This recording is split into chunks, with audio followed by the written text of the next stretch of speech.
Oh, what are you doing, Samus? Why are you doing this to me? Come on.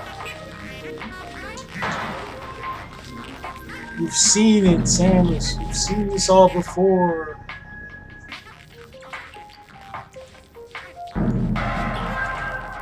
Come on.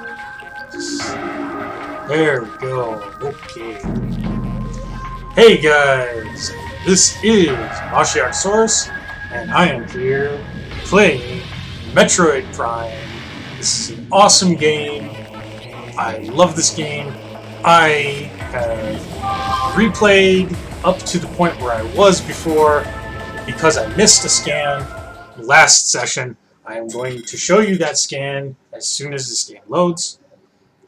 We are in Phendrana Drifts.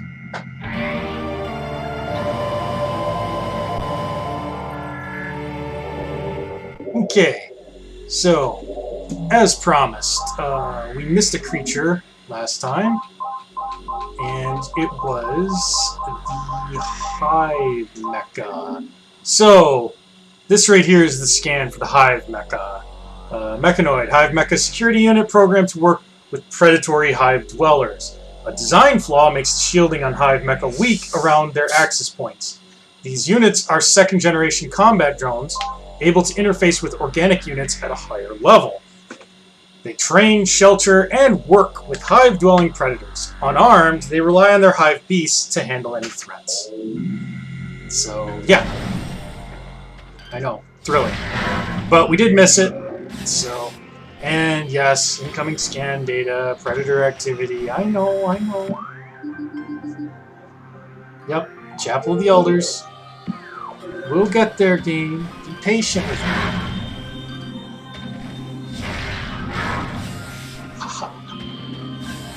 So, before we had the space jump, we could not get to this point.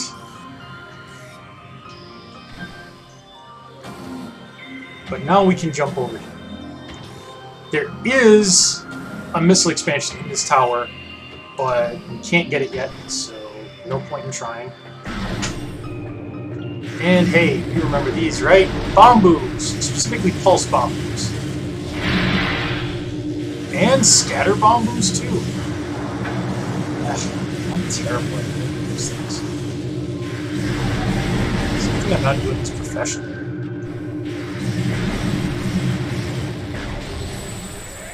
And you remember these guys, right? Baby she-gods.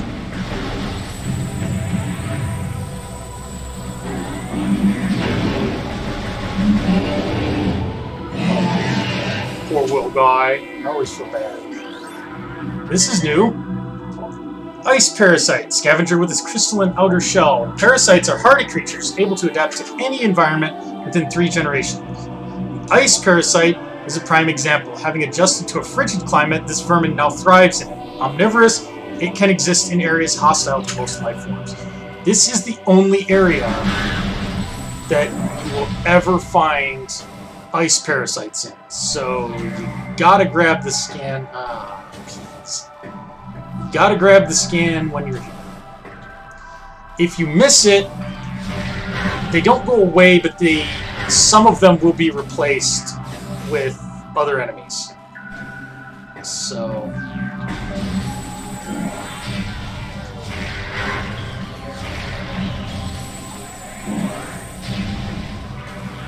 But...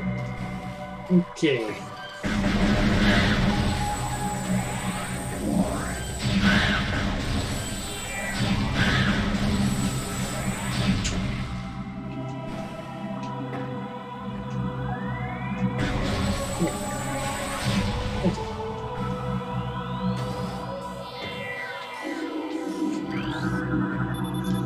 Okay, this is a chosen philosopher. This statue is flawless.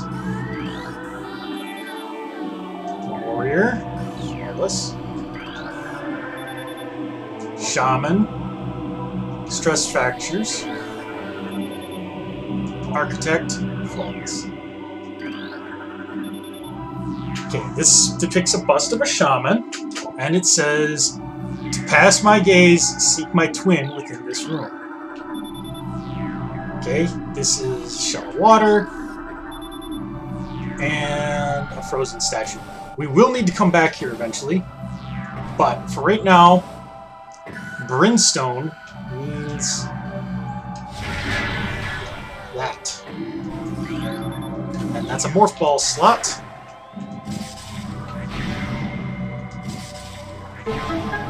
There we go.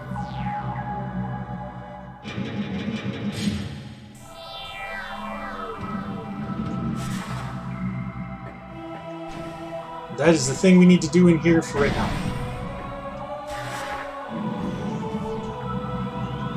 And let's get through here.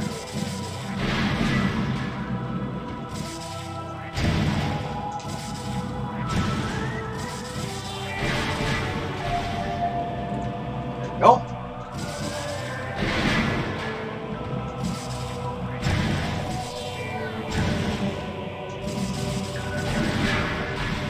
Ah! Ah! Samus. Yes, I'm blaming you for my own failures. There we go. Okay. Problem solved.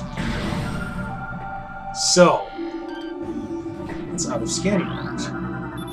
Ooh, a wave beam. That sounds good, right? We want wave beams.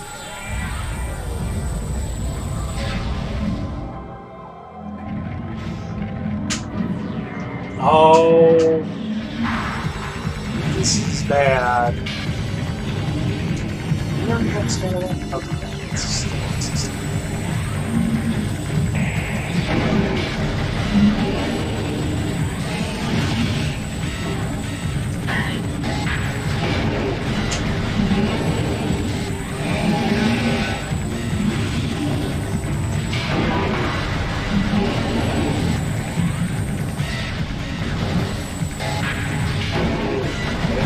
Hey, okay, no problem.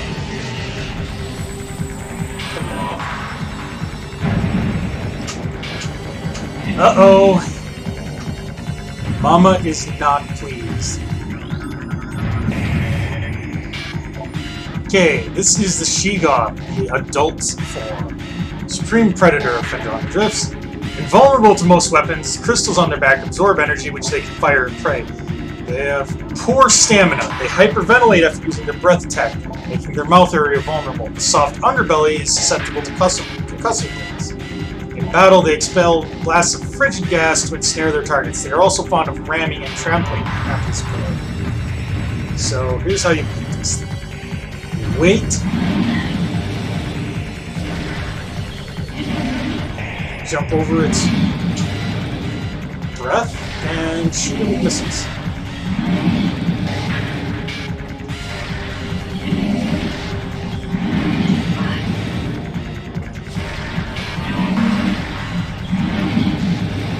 Easy as pie. I love how these things look. These things are just badass. Not real bright.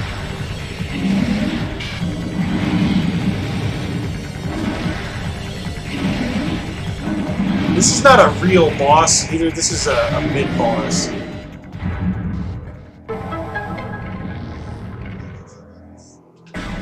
Okay. Got Kilter energy. Got myself.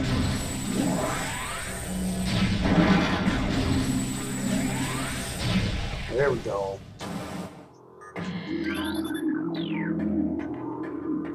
And there's nothing in here that we can get, so. This is our first new weapon.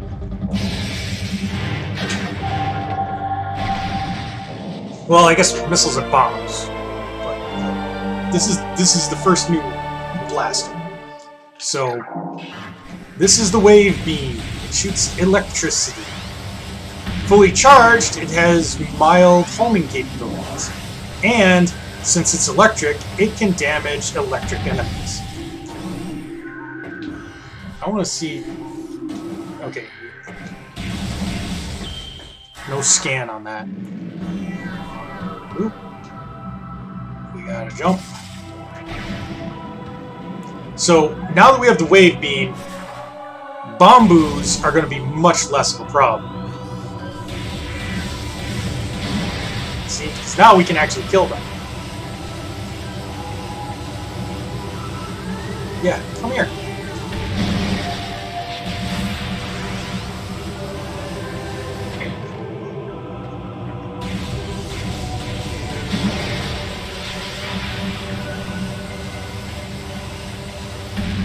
Bam. The wave beam also is useful for stun locking enemies, which is nice because it's actually not very powerful compared to your power beam. Like, individual shots are strong, but you shoot them much slower than the power beam does. So... Alrighty. So now that we've got this, you see Ice Ruins West, there is a purple door. So we're going to go for Ice Ruins West. That is the one that's right over, directly across from us, all the way up. Also, we now have baby Sheegoths in the main area here. Previously, to get to Ice Ruins West, we had to go through Ice Ruins East, but with the space jump, we can just jump into it.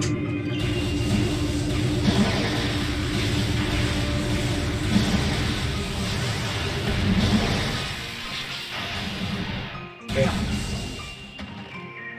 Come on. Open door. Thank you. And... with the space jump, we can get up here.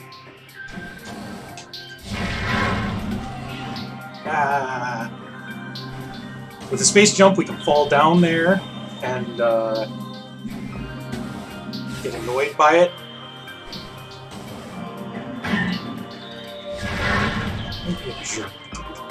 So now, we had previously scanned this, but now we can actually lock onto it and hit it.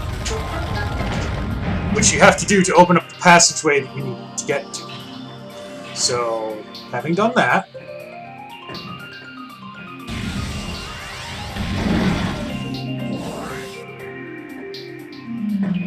let's go ahead. We're going to go right over here. Make sure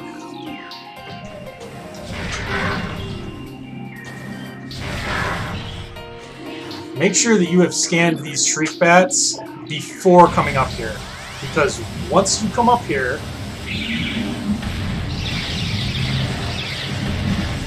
they will charge at you. For some reason, those ones will never respawn. Ice barrier there that we can break with a heat weapon. That's for later.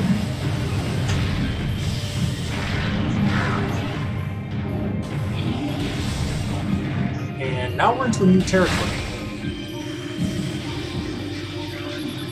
These are just normal stairs.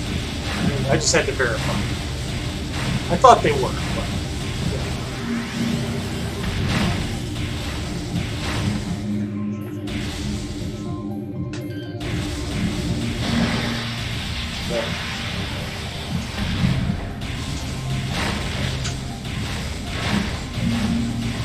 The wave beam is also useful for clearing out scarabs because it shoots from wide area. And here we are.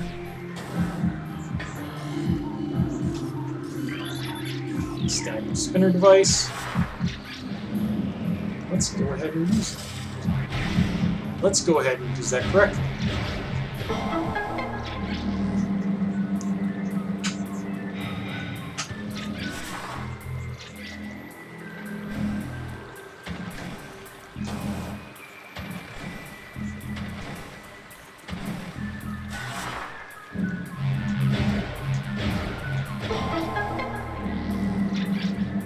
Yep.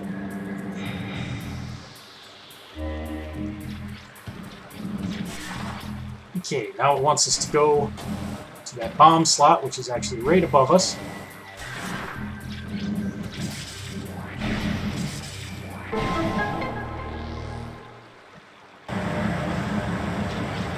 And that will flood the room.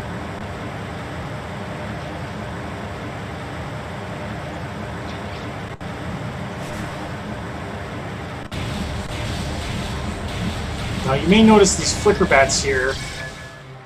They will get in my way. Unfortunately, there's not much I can do though. You can shoot blindly and hope you hit them.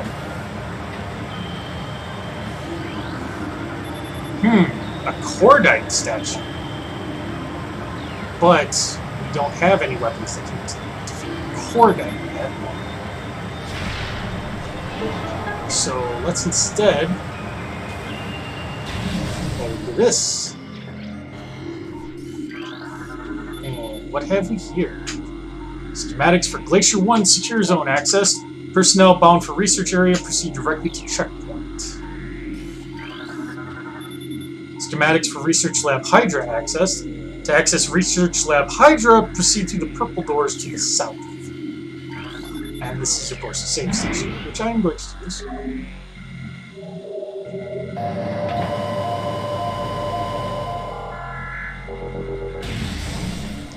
There we go. Alright, now.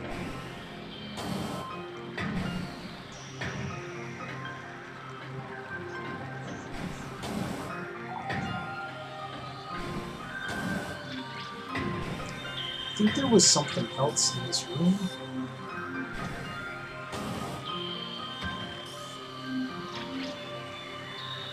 Oh, yeah, okay. There it is. Hold on. So we're gonna go down here.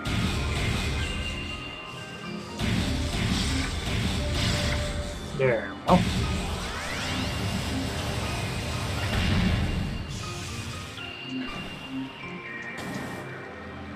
Oh, peas.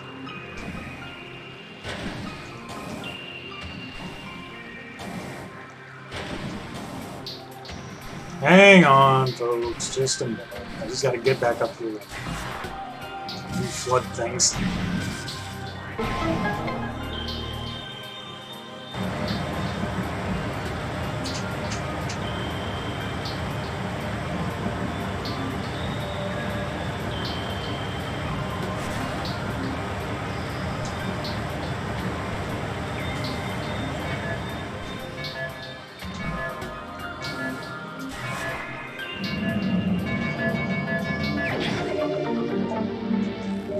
Hey, another energy tank.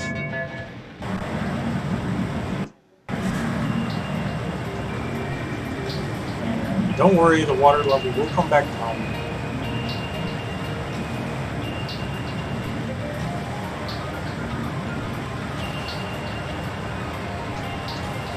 Of course, we're just going to put it right back up.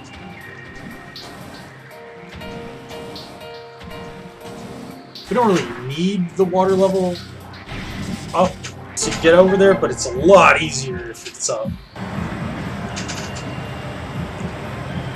So, another energy tank gained, and then we're off to Research Lab Hydra. So, Research Lab Hydra is going to be a very annoying area for reasons that will become clear, and it's one we're going to have to pass through quite a few times. This leads us to the back end of Findron, which is a lot more difficult to navigate than the previous. Circuit breakers for lab subclasses. Empty stasis tank used for biological specimens. Latent radiation readings indicate specimen was highly irradiated. And this is a shadow pirate, although he's not using his shadow cloak right at the moment. Pirate forces trained and equipped for stealth operations. A select group of space pirates have access to sophisticated cloaking technology. This gear drains high levels of power, however, forcing them to rely solely on melee weapons in battle. Used enhanced detection gear when fighting these units.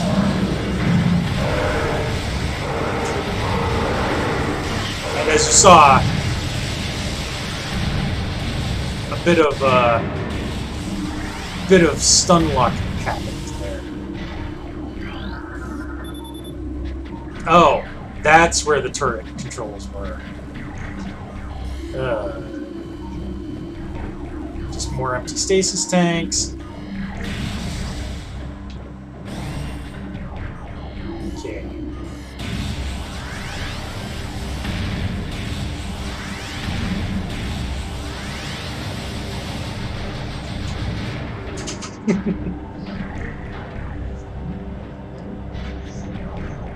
Stupid drone narc.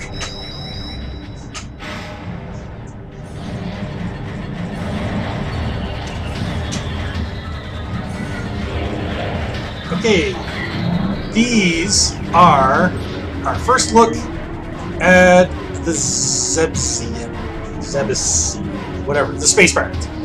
Space Pirates, sentient aggressor species, well-trained in weapon and melee combat. Space Pirates wield galvanic accelerator cannons and forearm-mounted sides in combat. This species seeks to become the dominant force in the galaxy, and their technology may help them realize this goal.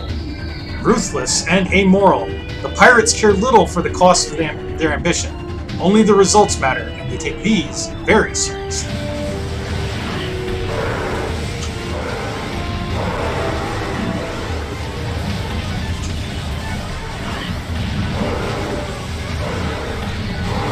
Get used to these guys, we're going to be fighting a lot of them. I mean, not in here specifically, but there are a lot. Okay, I see one more on my scanner, but I don't see any others. Oh, there you are.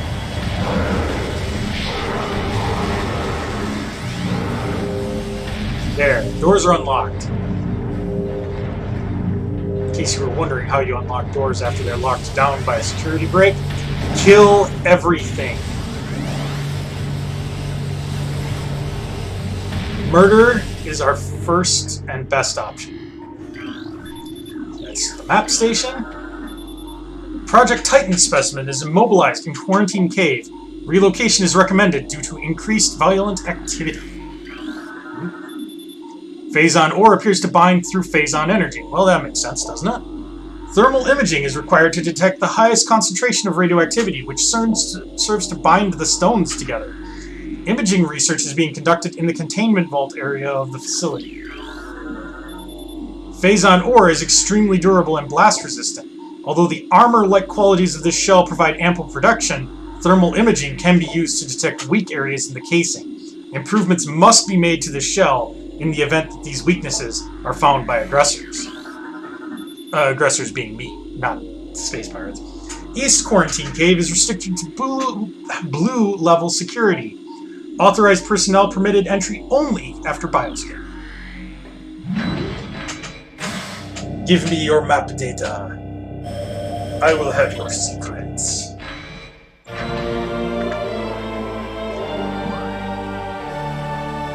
So yeah, quite a bit of Phendrana is back here.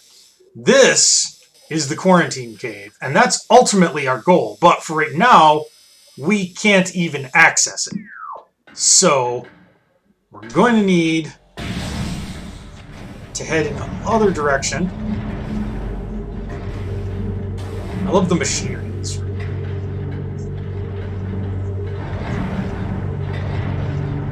You gotta be careful of those turrets, by the way. I've learned to spot them from a reasonably long distance. But they will surprise you with the turrets in places you don't want them. Oh, it's so much better being able to lock on these and just shoot.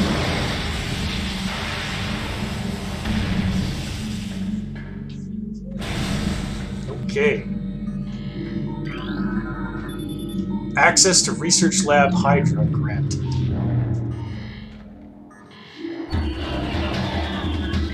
I hear fight music.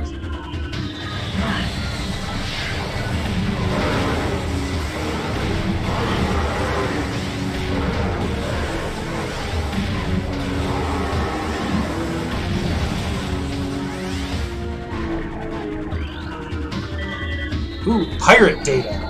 Space Pirate encrypted data downloaded.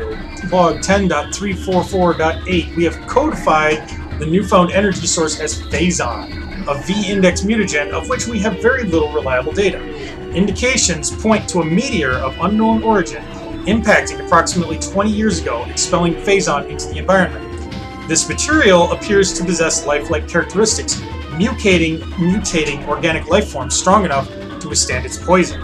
These mutations appear promising, with abrupt evolutionary leaps appearing in single-generation reproduction. Plans to establish a full science team on Talon 4 are being finalized. Specimen 2 euthanized 12.091.4 after psychotic episode, scheduled for removal. Stasis tank operational but empty. Operational but empty. Specimen 43, decreased vital signs, cold dampening appears stable. Specimen 102, increased volatility reported, predator awareness indicated even in cold stasis. Phazon fluid bath levels at 70%, checking diagnostics per procedure 12.003.8. Upper stasis tanks online, Phazon drip lines secure. Stasis tanks operating at 40% capacity. Temperature regulation errors have been rectified as of 12.112.4. Specimen 29, life signs normal, pulse at 140%, mass increase of 4%. More pirate data. Log 10.587.7, mining operations have begun near the crater where Phazon appears to be most concentrated. Daily Phazon fields have increased 44%, and our mining system becomes more streamlined as personnel and equipment flows increase. Several incidents of Phazon-induced madness have been reported, prompting augmented life support regulations in the deeper chambers. Symptoms include loss of equilibrium, erratic respiration, muscle spasms, and in the most extreme cases, hallucinations. A timeline reassessment for the refinery operation is recommended, as the material proves more unstable than initial analysis indicated. Xenome SA is undergoing relocation to Lab Hydra. Subject's transfer ordered after a pronounced increase in aberrant behavior. Security clearance ADR-13. Okay, let's step over here a bit.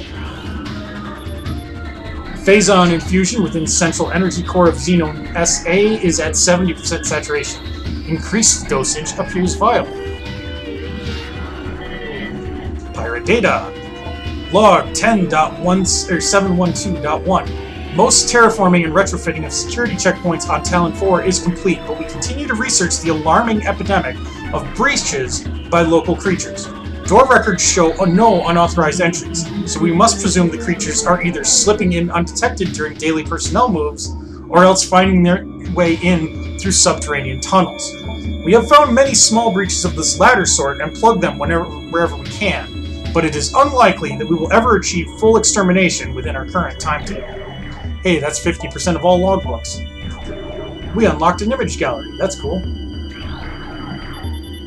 Increased acidity levels recorded in Phazon amniotic bath. This is likely a side effect of Phazon ingestion by test subjects.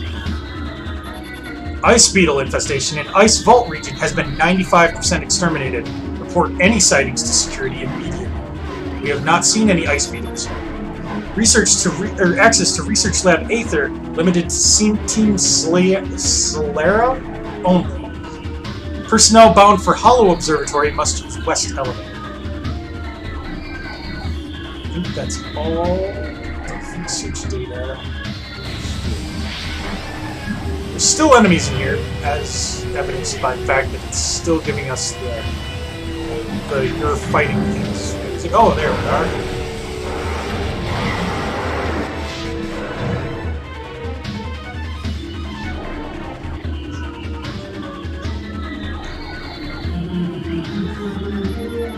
Warning, do not handle sedated xenomes without proper ice containment equipment.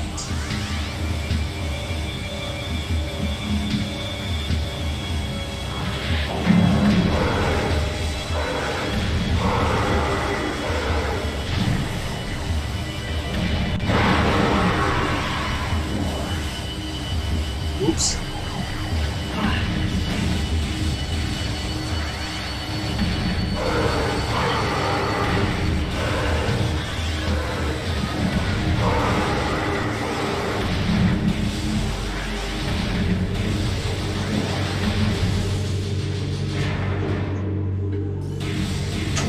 Go.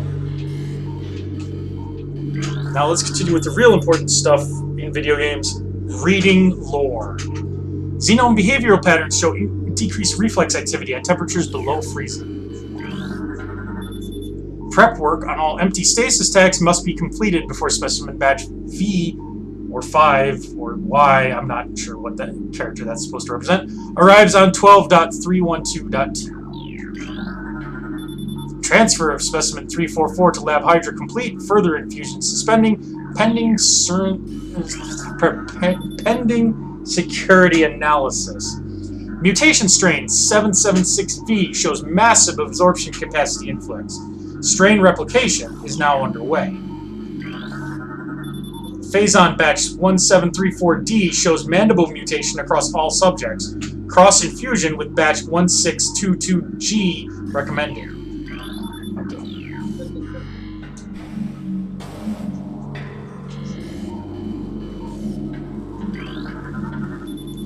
Tissue samples from stasis tanks must be hand-carried to Lab Hydra for analysis. Notify security of all material moves. Viral pathogens found in several xenomes have been traced to Phazon batch 1664.Z. Terminate all subjects. Strain 776V has been successfully replicated. We have named it Strain Vertigo, mutation of beta xenomes process. Proceeding, whatever. Daily decontamination is now required for all personnel. Lab Hydra. Pirate data. Log 10.515.8. Our initial tests exposing Talon 4's indigenous parasites to Phazon appear to be successful. Increases in size, size, and aggressiveness are common in all test subjects, as well as unforeseen evolutions like additional poison sacs within the abdomen and the appearance of a second ring of mandibles in several subjects. These creatures were chosen because of their resilience, and it appears possible that, given enough exposure to Phazon, they may one day be able to survive on any planet we transport them to. Our methods will have to be refined. We currently have a 100% extinction rate after the fourth infusion period, and most survivors of the third infusion stage are so violent and uncontrollable that they have to be euthanized. Even still, we remain hopeful that further experimentation will result in success. More pirate data. Log 10.664.2 Research Outpost Glacier 1 in the Phendrana Drifts region of Talon 4's mountain is operating at 85% capacity. Sub-zero temperatures have made the Metroids sluggish and easy to control, even those well into Phazon infusion cycles. Cold containment stasis tanks are sufficient for the juveniles, but some of the larger Metroids have been moved to quarantine caves for safety purposes. Security doors remain an issue, as malfunctions due to ice occur every day. Large predators in the wastes are also a concern, as they continue to kill personnel and breach secure areas. Unfortunately, it has become clear that our containment teams cannot neutralize all of them without a vast increase in munitions and soldiers.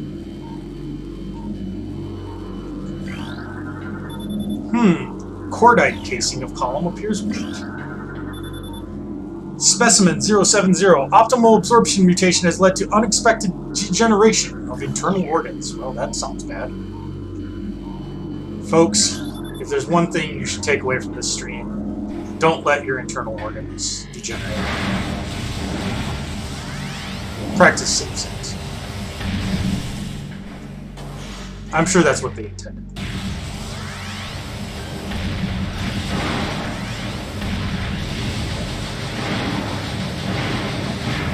You may notice that killing these turrets with electricity causes them to briefly shoot off in random directions rather than just die outright like they used to.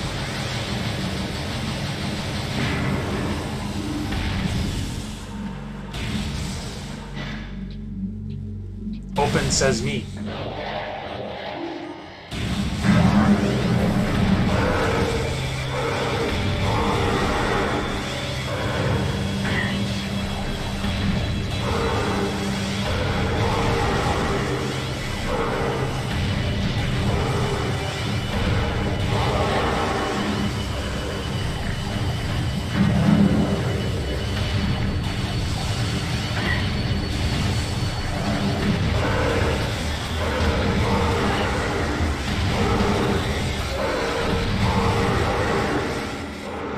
There we go.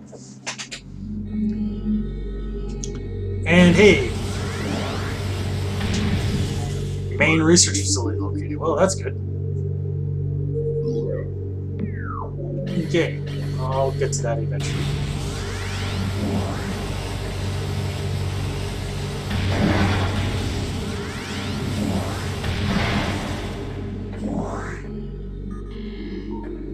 Okay. Before we do anything else, let's turn this on.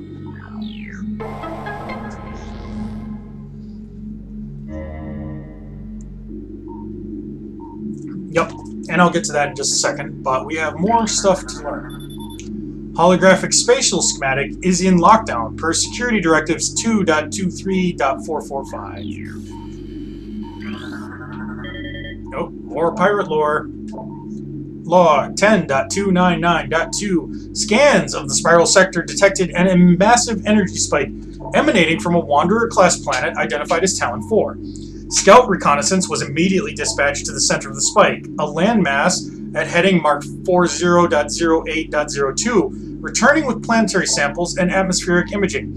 Analysis shows the energy source to be an unstable radioactive material of enormous potential. We are unable to form an accurate risk assessment at this time, but we are unlikely to find an energy source this powerful again. Analysis will continue, but currently Talon 4 appears to have to be a viable secondary headquarters. Remember, I said last stream that these are not necessarily in order. So that was when they first detected Phazon on the planet, before they set up all their labs and stuff. Holographic map coordinate data has been updated successfully. More pirate data. Log 10.401.7 Phazon mining is underway. Several garrisons have been established, and terraforming of the Chozo ruins is underway. Don't end two sentences with the same phrase. Security systems are operational, and science team continues to make progress in their biotech research. The Phendrana drifts have proven to be an optimal location for research headquarters, and soon it will be joined by a fully operational combat base and starport. If Command's predictions are half true, we shall rise to dominance in this sector within a decacycle. Truly, these are glorious times. I agree. Anything up here? Oops. Out of scanning range. Holographic projector extensions are currently inactive and need to be manually rotated. Use the spinners at the base of the projector. I can do that. Yep, okay, it's the lower node is not active. And the upper node is not active. And that's not active. I'm not active. Nothing is active. Why do these pirates have to make everything so complicated?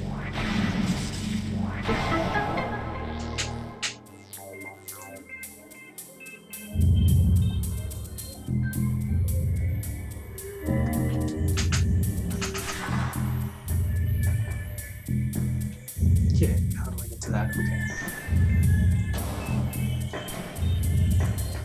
You know, you'd think that this would be like a real pain in the ass for the space pirates to navigate every day when they need to do astronomical work or whatever.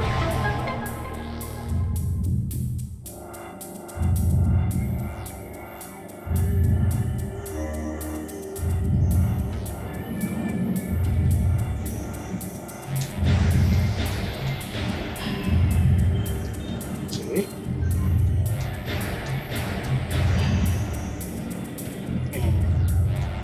Again?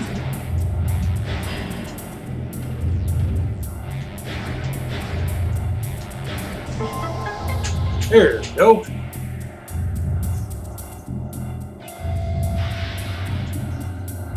This is pretty cool.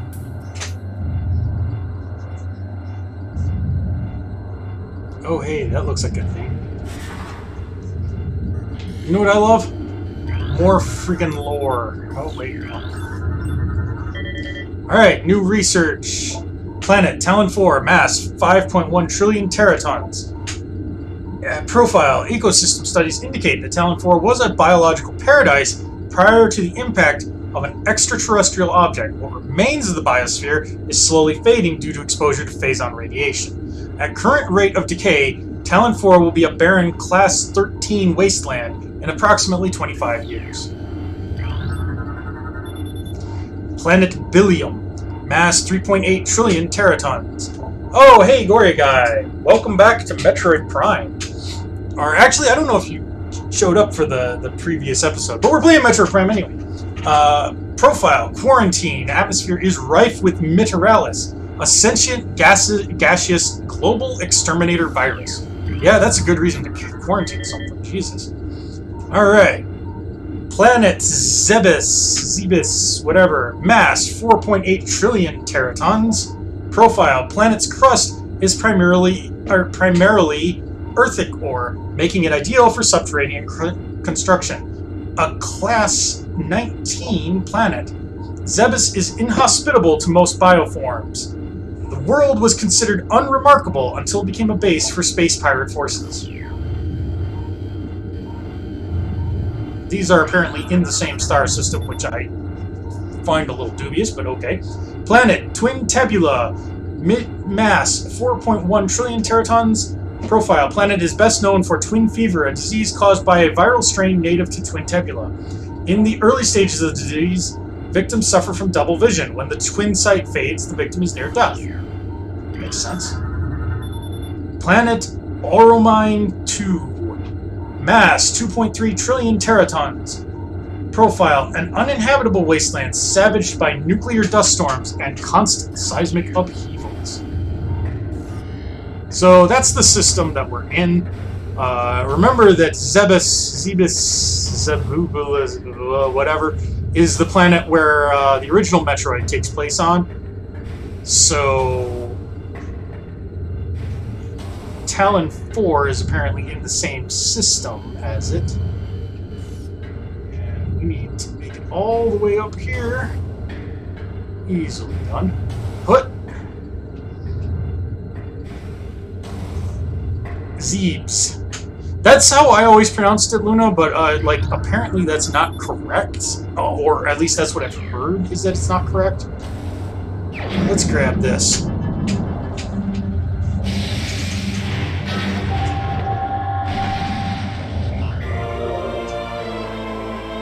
Super missile acquired. Cool. So, yes, I know there's a save station. So the idea with the super missile is that, yeah, okay, just show me where this save station is that I'm already going to. The idea with the super missile is you charge up your power beam and hit the missile button, and you'll use 5 missiles, and it's like basically 5 times stronger. All holo technicians report to main observatory. Maintenance required on both holo modules. Chief Astrogation Officer feels our current dual holo projector system is obsolete. Please review and advise.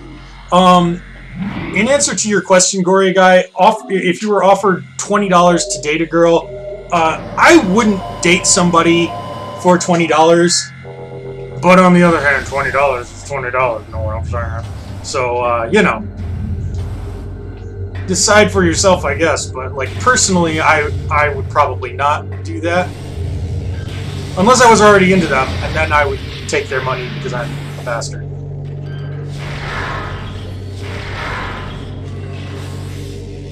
And come on.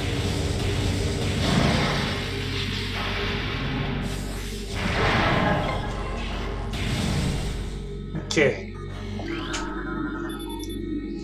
Access to the control tower is granted. Up we go!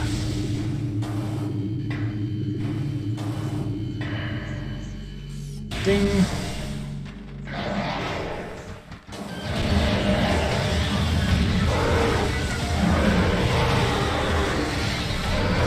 Oh, this whole area is lousy as soon as pirates entirely.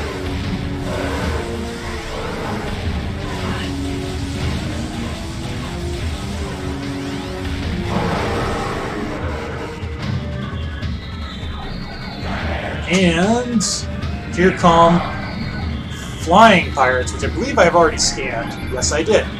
So these guys are a pain in the butt, but we're going to be seeing them a lot from here on out.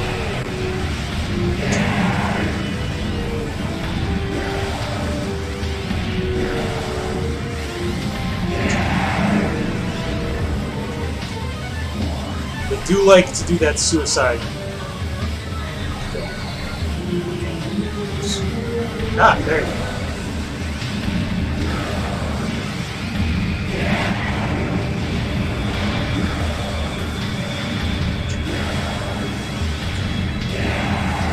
These guys move around quite a bit. And have missiles and stuff, so kind of difficult to deal with. Also, I do want to point out, this is the control tower. If we go to our artifacts section, invaders have claimed Phendrana as their own. A tower sits atop their fortress. So we're in the control tower. So this is the area where that artifact can be found. Now, unfortunately, we can't get it just yet. We lack the upgrade needed to do that. But that is the area that is in. Okay, have fun, gory guy, and if you come back, we will be here.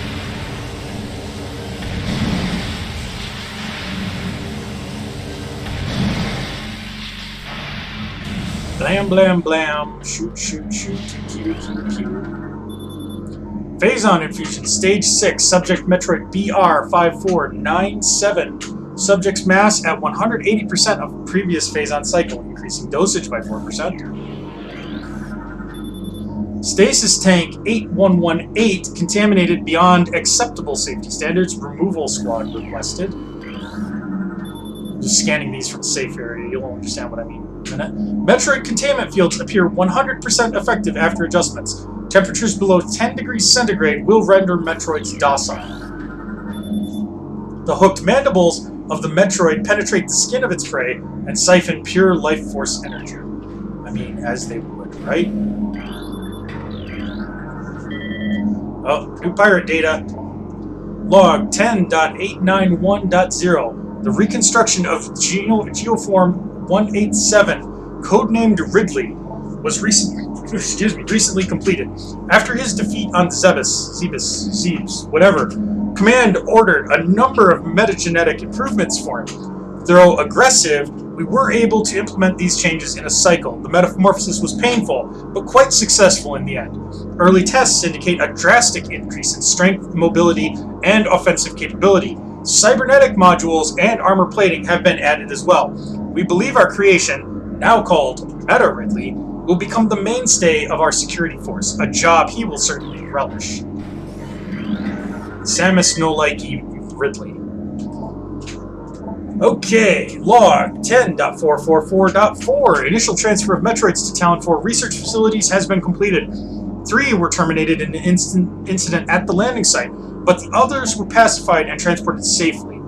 Initial Phazon infusion testing is underway. We are eager to observe the effects of Phazon on Metroids, especially their ability to absorb and process the energy given off by Phazon sources. Early research suggests a considerable growth in power and size. Whether the creatures stay stable thereafter remains to be seen. Alright, well, let's just start this whole shebang, shall we? There it is, the main character. That, friends, is a Metroid. They're usually depicted as much larger than this. Okay. Metroid, energy-based parasitic predator. The dominant species of planet SR388. Maybe I'll play that one for you guys someday. Metroids can suck the life force out of living things. A Metroid will latch onto its prey and drain energy, growing larger as it does. The only way to shake an attached Metroid is to enter Morph Ball mode and lay a bomb.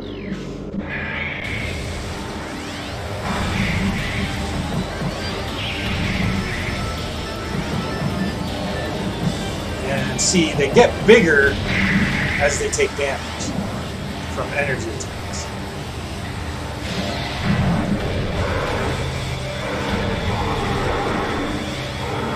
Well, nice try, guys.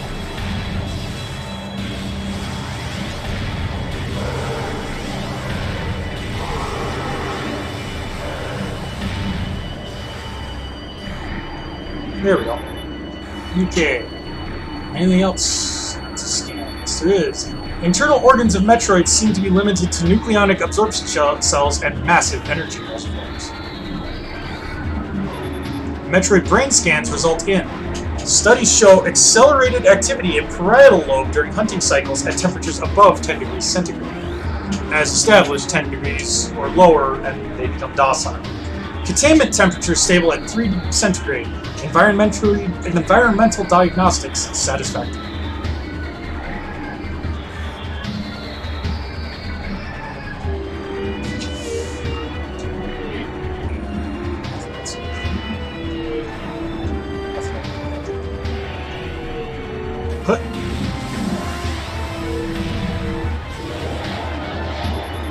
As energy-based creatures, Metroids show immediate massive increases upon energy absorption.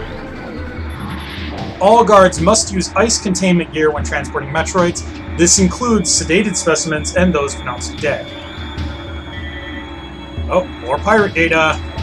Log 10.957.2. Confidence is high regarding Phazon applications. We know enough about Phazon now to begin combining it with space pirate DNA. The code name for this venture will be Project Helix. Preliminary studies indicate that Phazon infusion could produce radical new pirate genomes. Benevolent mutation levels are high in current test subjects. Phazon madness is a concern, well, I would hope so, but refinements in the infusion process should reduce or neutralize the odds of mental degeneration. Directive: in the event of a Metroid attack, repel creature with missiles set to maximum concussion. Jesus.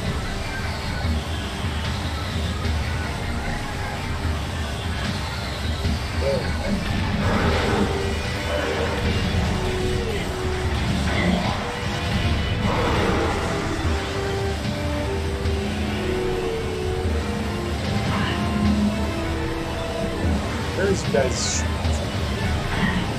There's you.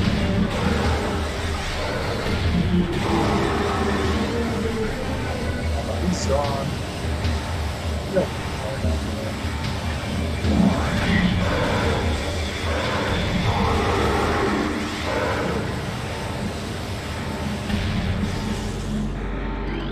Okay. Nope. More pirate data. Log 11.550.6. Studies of Metroid biology continue, though with limited progress. It seems likely that we will be much more successful using the Metroids for our means, rather than trying to reproduce their powers. If they could be adequately tamed, we would have no need of a proper understanding of their metabolism. A small force of disciplined Metroids could wipe out entire armies, and once we find a way to shield them from cold containment weapons, they will be invincible. Furthermore, if we could then harvest the energy they consumed, we would have a near-limitless source of power at our disposal. Metroids infused with Phazon-strained vertigo are thriving. We feel that they could be Class 1 energy harvesters if proper submission measures are employed. Ooh. Power-ups. Watch. There's a couple things up here I want to scan. Motion near Hunter Metroid DG appears to trigger psychotic episodes. Personnel are to stay at least 3 meters away from stasis time. Hunter Metroid DS is showing signs of increased instability and heightened immunity to cold damping fields. We have not seen any Hunter Metroids yet. Why, what is this? It is a little tiny narrow ledge. Let's roll down it, shall we? Whoa! Let's fall off it, shall we?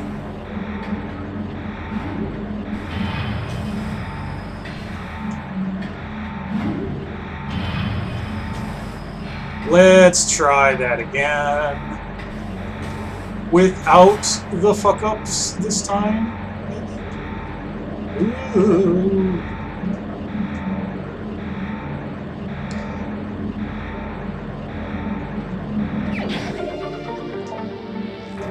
There we go, more missiles. You can never have too many missiles.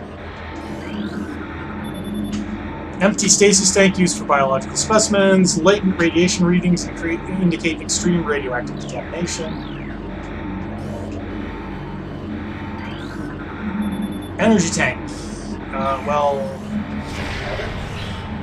I can has... I am more energetic. Alright, this tank holds remains of experiment 7526, conversion to elite pirate, unsuccessful. Yeah, I guess so, because that's just a bunch of parts floating in fluid. I would call that a failure.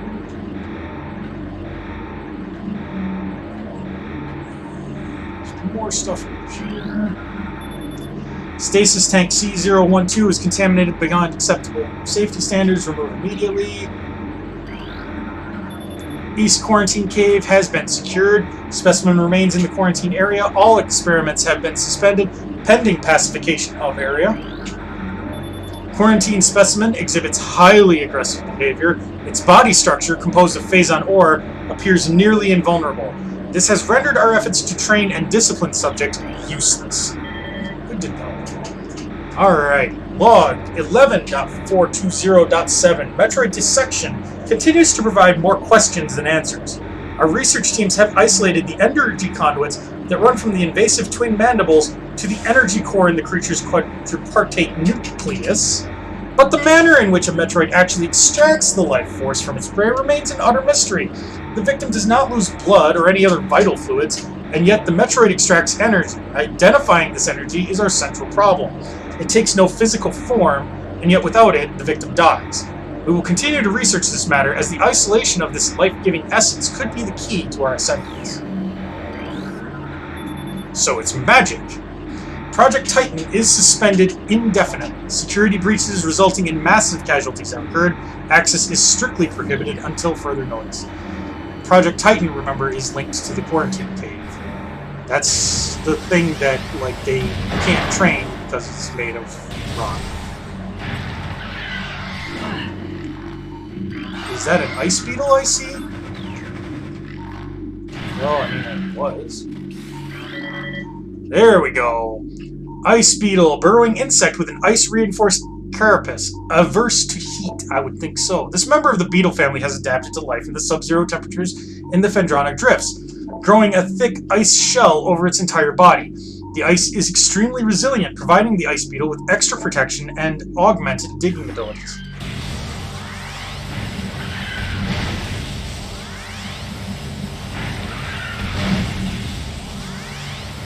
Those are extremely rare enemies, by the way.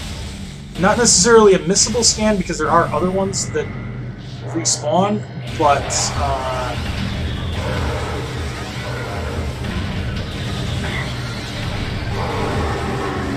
definitely like a scan that's easily overlooked. At least the ice beetle looks different.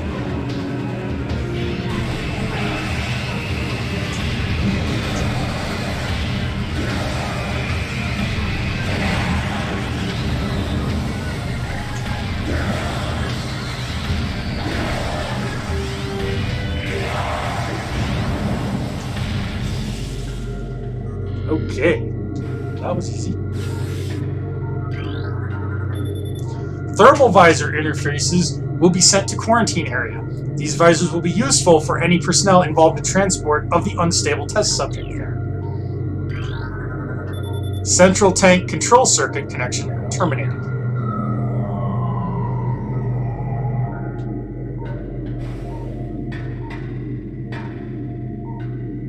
Now, there are a lot of turret guns here, notice, so be careful when you get down lower.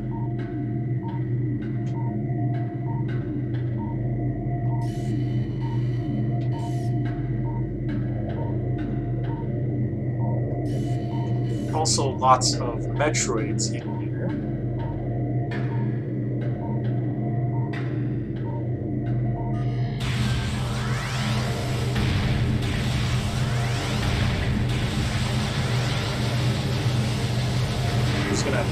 Take out as many pieces as I can.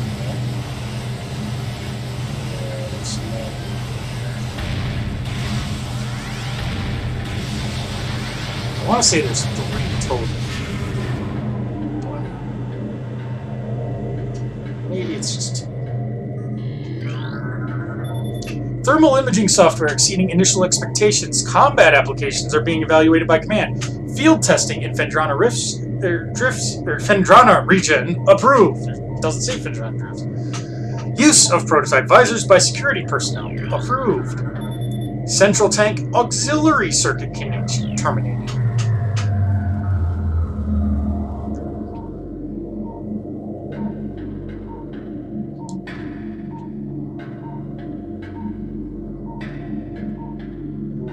So eerie and quiet. Inform command that thermal vision tests will begin soon. Abnormal heat traces are represented as red when looking through the thermal imaging spectrum. Central tank main circuit connection terminated.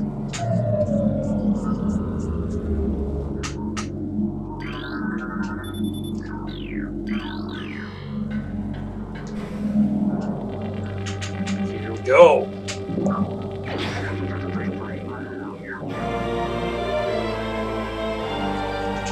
Now we have the thermal visor.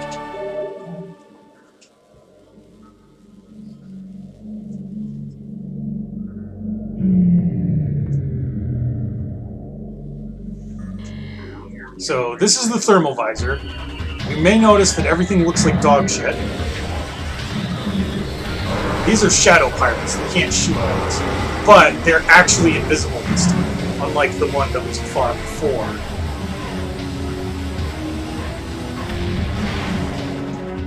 See, you can't actually see anything. You can't see where they are. With the thermal visor, like he's coming down the stairs, see? You can kind of see him in the regular thing as just like a distortion, but, you know, not enough to, like, reliably hit them in the dark. So we want to find... Uh-oh.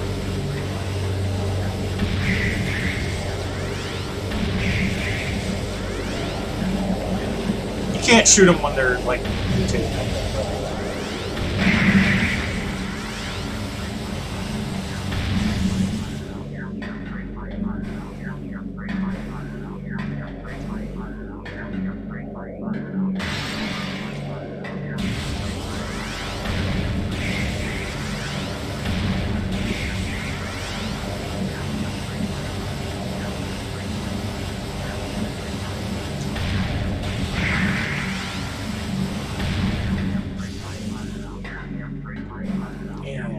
Go. You kind of got to get used to looking at the world through the thermal visor, because there will be places in the game where you will be playing.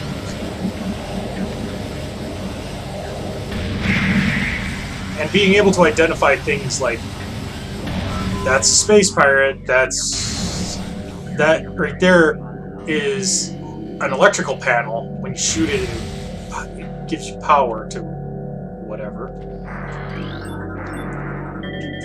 Oh, here we go again! Sentry drone, well-armed and armored security mecha. Sentry drones have limited intelligence, but do their assigned tasks well. Being machines, they are susceptible to electrical attacks. What a coincidence. Drones initiate a security lockdown, then attempt to neutralize the intruder.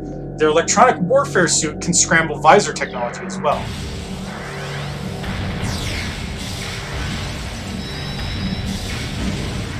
There. Right. Both dumpling.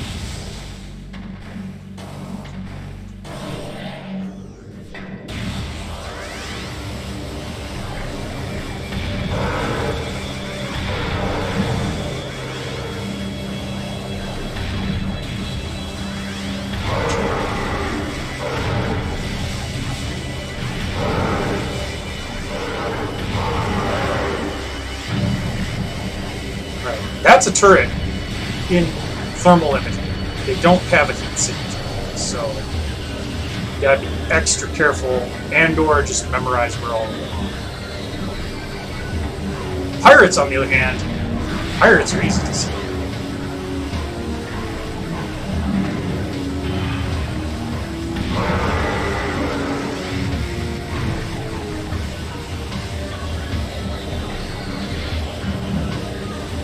Everything back here, by the way, is going to be, ow.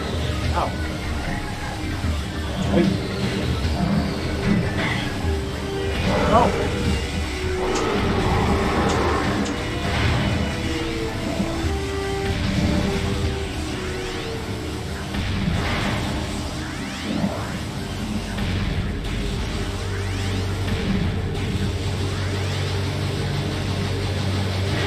As I was saying, everything back here is going to be dark for like the rest of the game. So.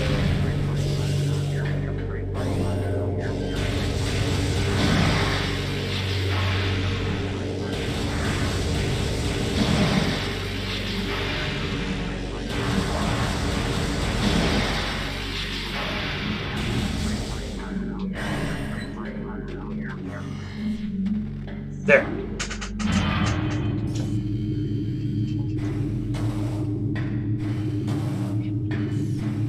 So now we have Visor.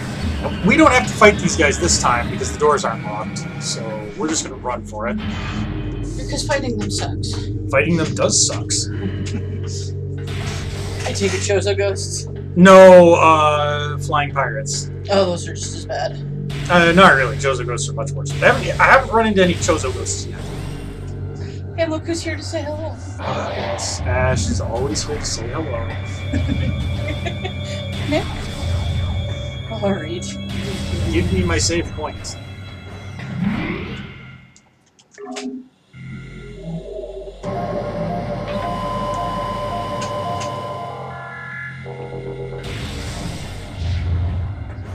Now, we're going to walk on out of here.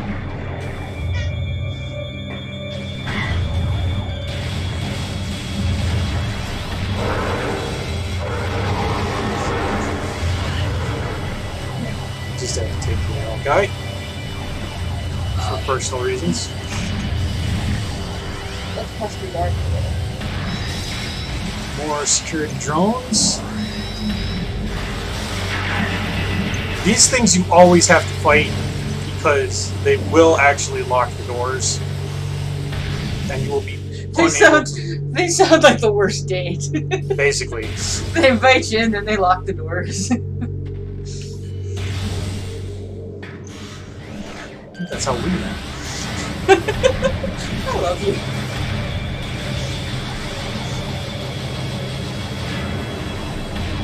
Hey, remember how this cordite column had a weakness? Did you scan it before that? Yes. So that is what the super missile does, and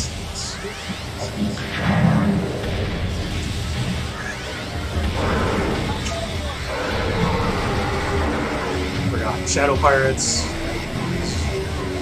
Housing site.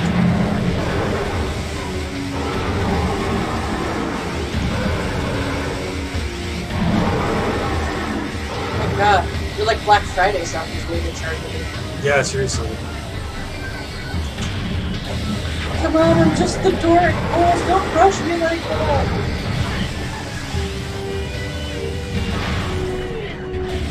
Sorry, I'm kidding. Ah, that's fine. And on go.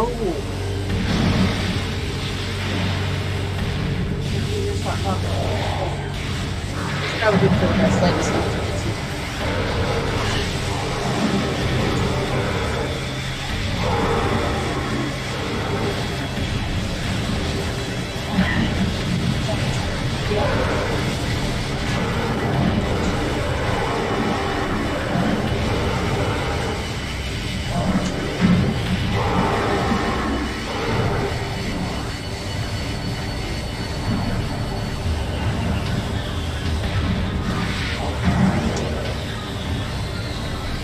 Come on, I'll wait.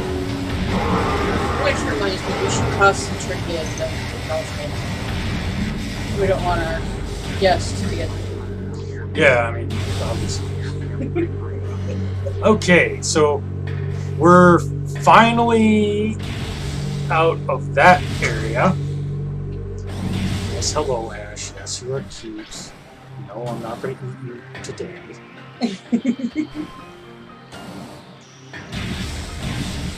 So let's go ahead and save. You should give him a head pet. He gets screeches. Okay. Did you get touch from Daddy? Did Daddy give you touches? Back over here. Daddy give you touches. Remember that this was a cordite section.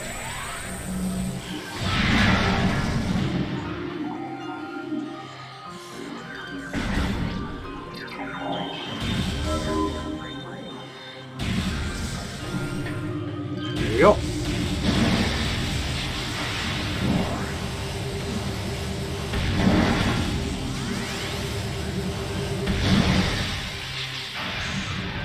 I'm gonna sit where it's comfy.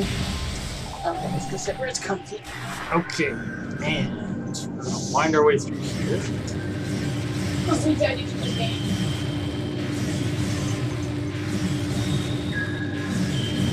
Take that, failed users. And oh my, we're in the quarantine cave. This is the actual boss fight of Phendrana Drifts.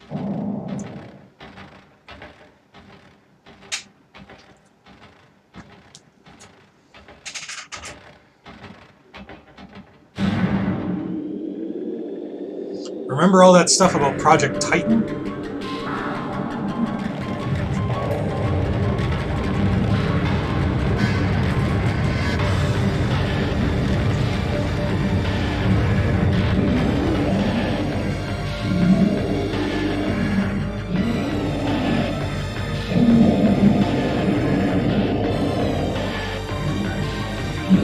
It's a rock. It doesn't have any vulnerable spots. Except it kind of does. Thardas! An animated sentient creature of stone charged with phazon radiation. Phazon radiation given off by Thardas negates auto-targeting systems, preventing lock-on. It may be possible to acquire alternate targets with a different visor. Hint, hint. The chaotic nature of phazon radiation leads to instability in its structural integrity. Thardas can encase its targets in ice, and its colossal size and strength make it a formidable opponent.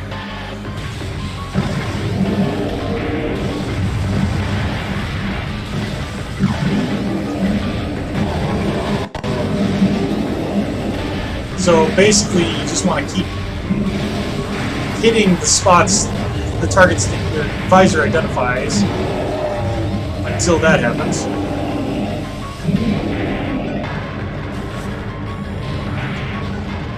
Then do what the tooltip says.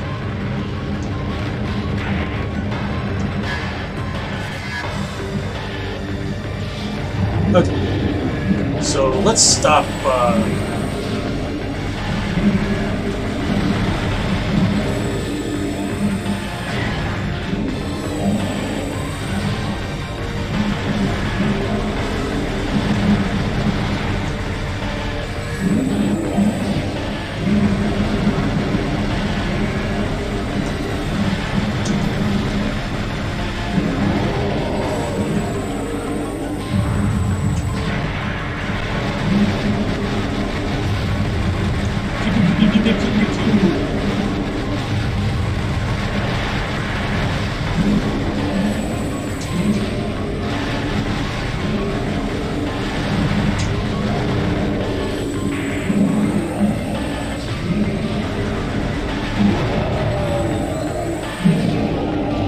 Take that, sure.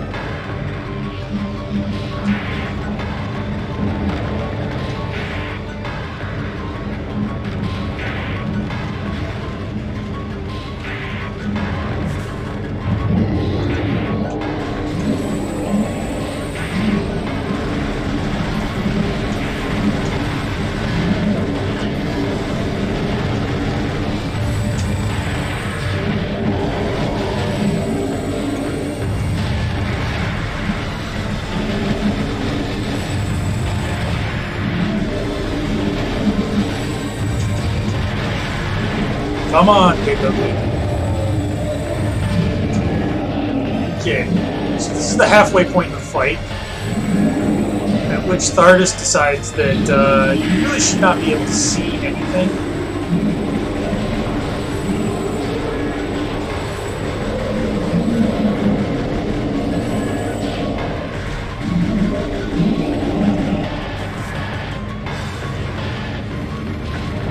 Ow. Well, he rolled it the old way.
Not even using missiles.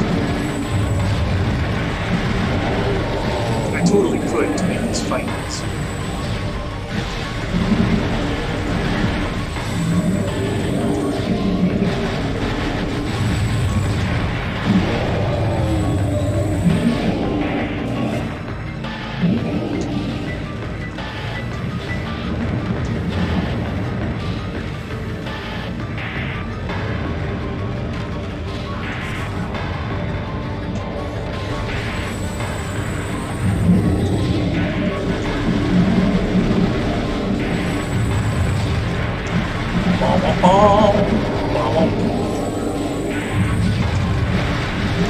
Don't worry, folks. This won't go on for too much longer.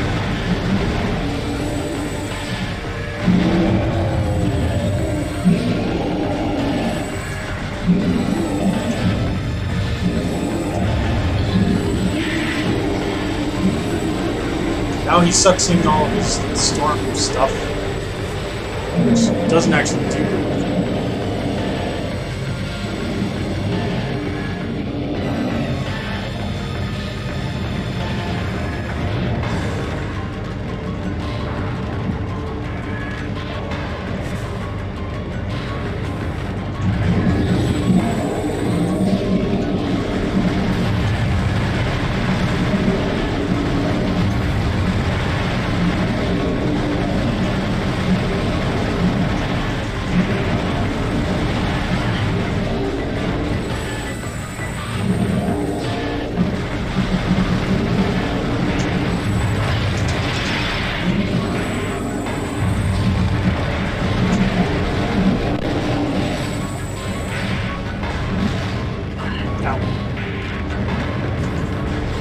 Artist, that's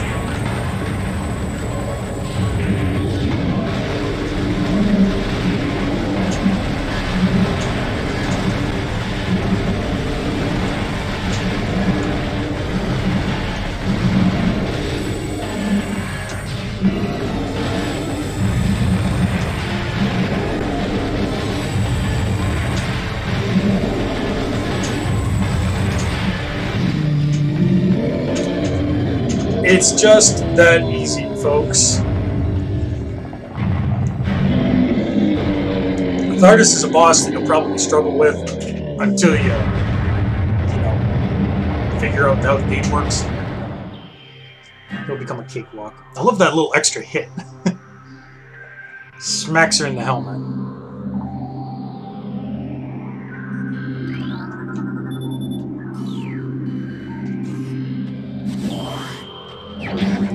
And now, he has spider bombs.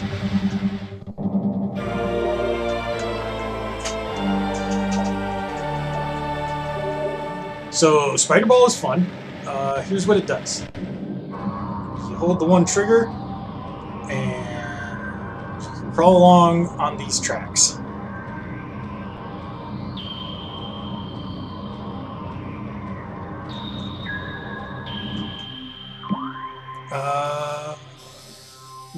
The one over there, I think...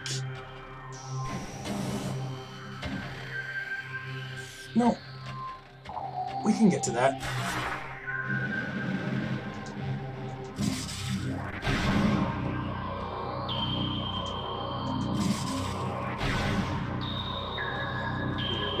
there is another exit out of here, but we need the grapple beam to be able to get to it because it's over there. But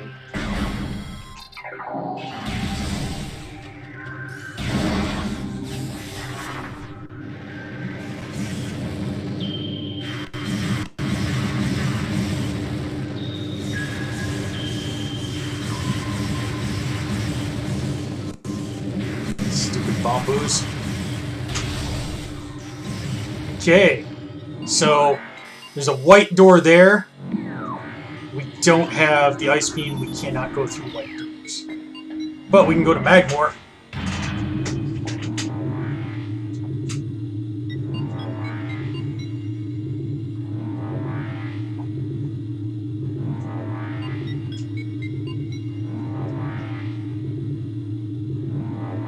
So here we are back in Magmar Caverns.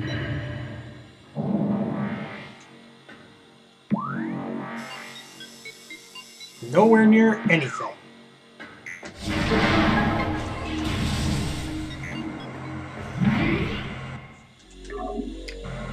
Let's save real quick.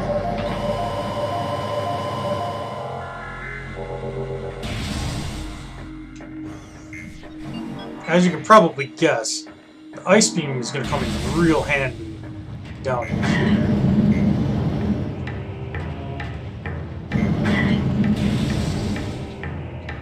Come on.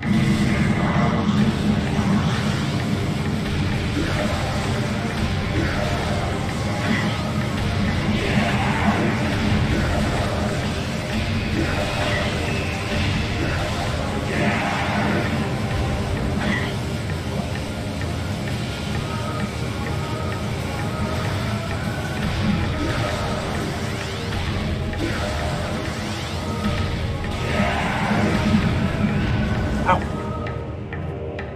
Did not think it was actually a button. So, a couple of different paths out of here. There's one right there. There's another one back there. First thing we're going to do, though, scan some things. Okay, power conduits. Yeah.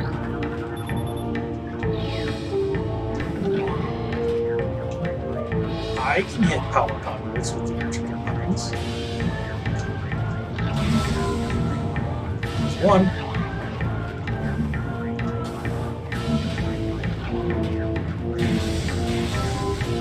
There's two.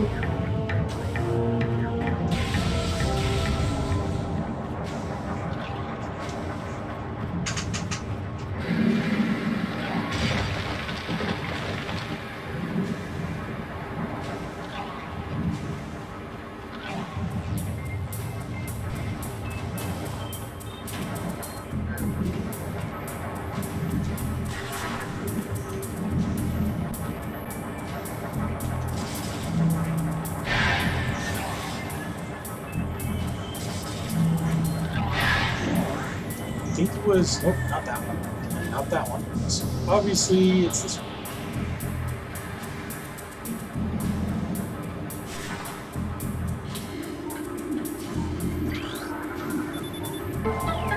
Okay. This is going to give us access to the next door.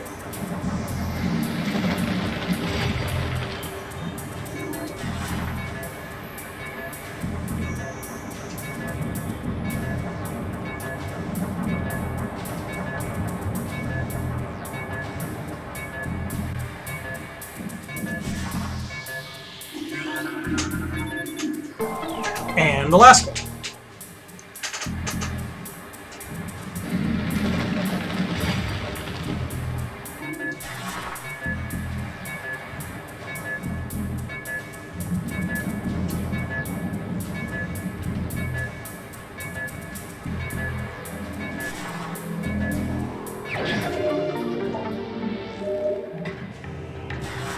There.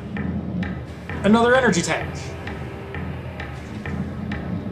More energy equals more of this terrible stream. So I think I'm gonna head this way. just for shits and giggles. That's a new creature. Puddle Spore! Sentient floating lava mollusk protected by an impenetrable shell. A puddle spore opens when approached, attempting to intimidate with its size. When opened, direct fire to its mantle causes it to flip into a defensive position. If it gets slammed shut, it ejects a spread of harmful energy globules. Which am those?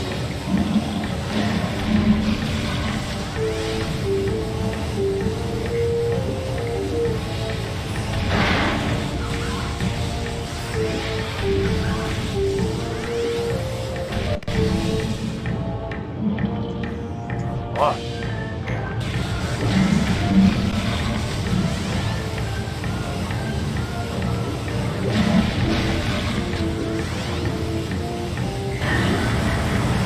Ouch! If we had the Ice Beam and the Grapple Beam, we could do more in that room. But we don't.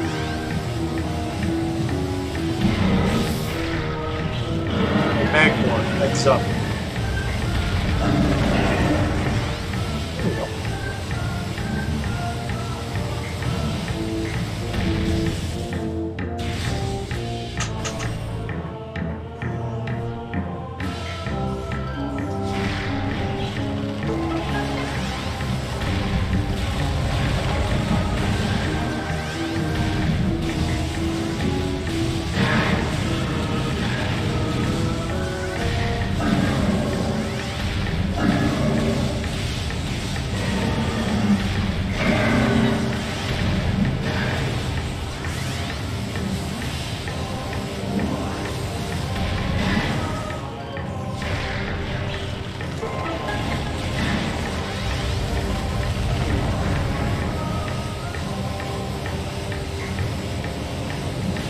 Put. Holy.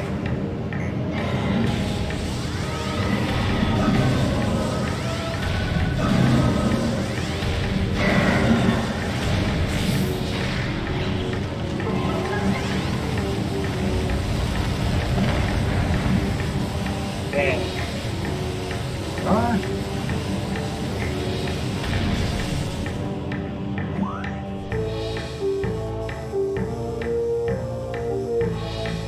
Okay, that'll bring us to Talon West.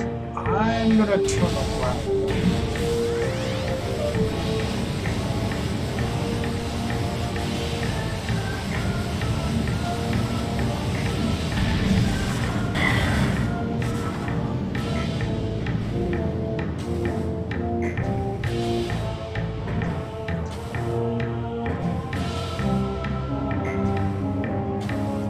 Let's head back.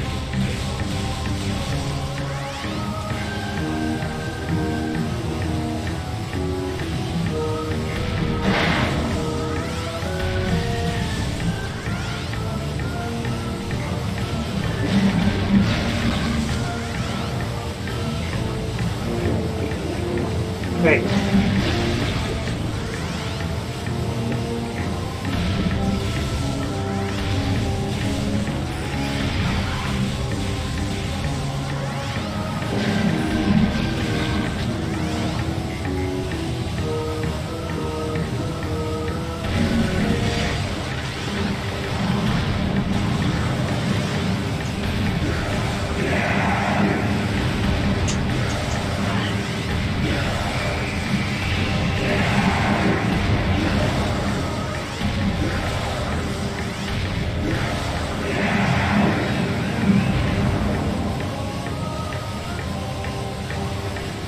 Nice flying.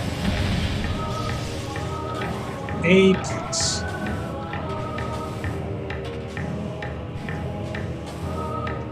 Let's hit this one instead.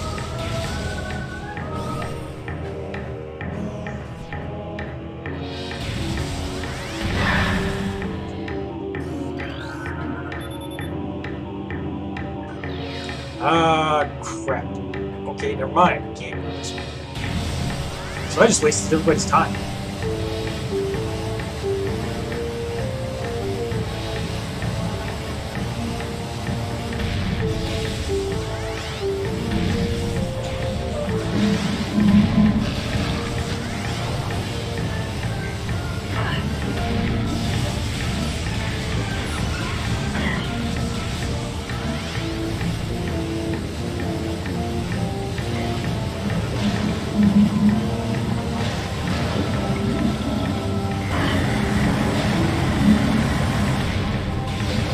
care, don't care, don't care. Just trying to get through.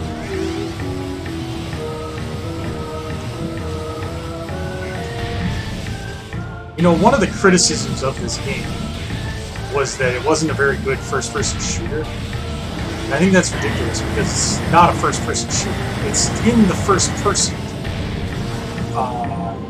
Oh, it's okay. I can swim in lava, and you know, I mean, if they didn't want me to do it, then they would give me some kind of indication that I was taking damage or something that I definitely would not ignore. But as I was saying, one of the criticisms about this game when it came out, which to be fair, this game was met with almost universal praise. But one of the criticisms was that it was not a very good first-person shooter, and I don't think that that's a very good criticism because this isn't a first-person shooter. It's an adventure game like Zelda that's in the first person, and there's a difference. Because as an adventure game, this is more about platforming, exploring, and stuff, whereas shooters tend to be about reflexes and tactics and stuff, which this game doesn't really have. Like, the tactic is lock onto the nearest enemy and shoot it until it dies. I mean, if you even want to bother. You don't have to manage any ammunition. You don't have to manage any kind of, like, actual aiming, except for in very rare cases. It's just, it's not a shooter in anything like a traditional sense of the term.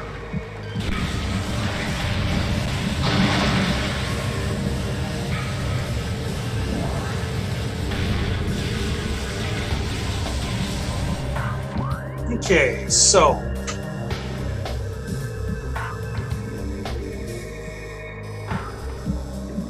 we need to get the ice beam, which I happen to know is in the Chozo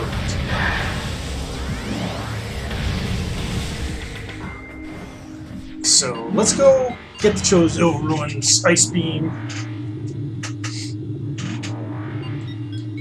Specifically, if you remember, there was a path that we couldn't take earlier because it required the spider ball. And we're going to take that. But I'm going to make some slight detours along the way. Yeah, you're all very tough. We're very impressed with this. For instance, I'm going to take a detour right here.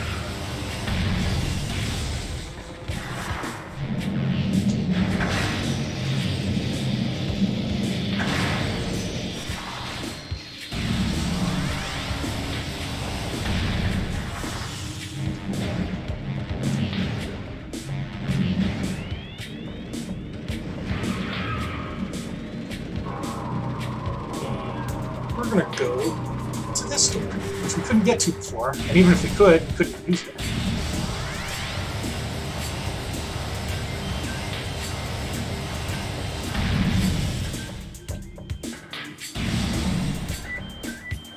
And hey, all new room.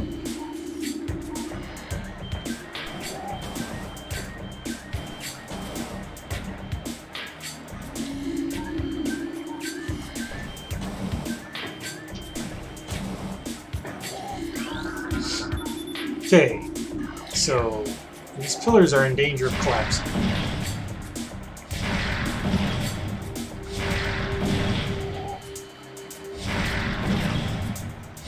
We're gonna hurry that along.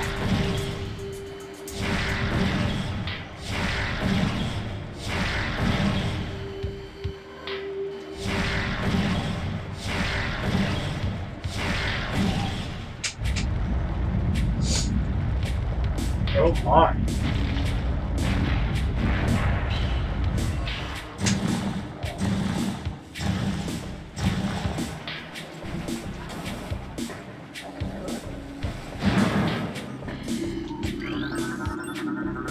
Alright, new creature. Oculus, wall crawler that generates electrical pulses. The Oculus exposes its single eye when active. The electrical field that covers it is enough to deter most predators. If the Oculus detects anything capable of presenting a real threat, it retracts into its impenetrable shell. We also... Excuse me. Also... No, that's small energy. Where are you?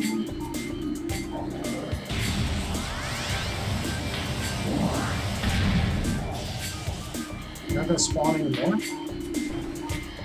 Okay, well, next time, I guess. Oh, wrong button. So these, Oculuses, they're, obstacles to us destroying this pillar, which obviously, if it can be destroyed, I want to destroy it.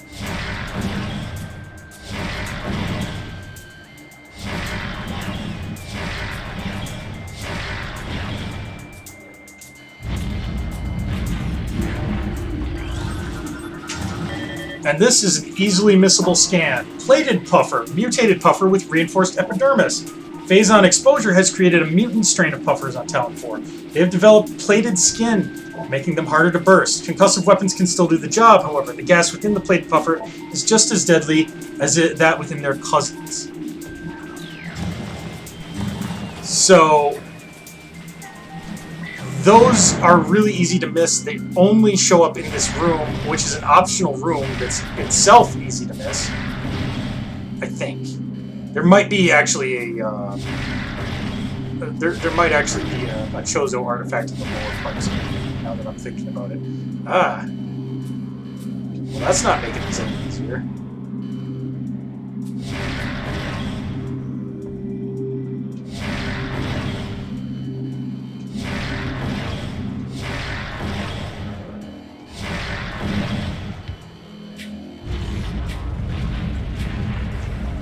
Go.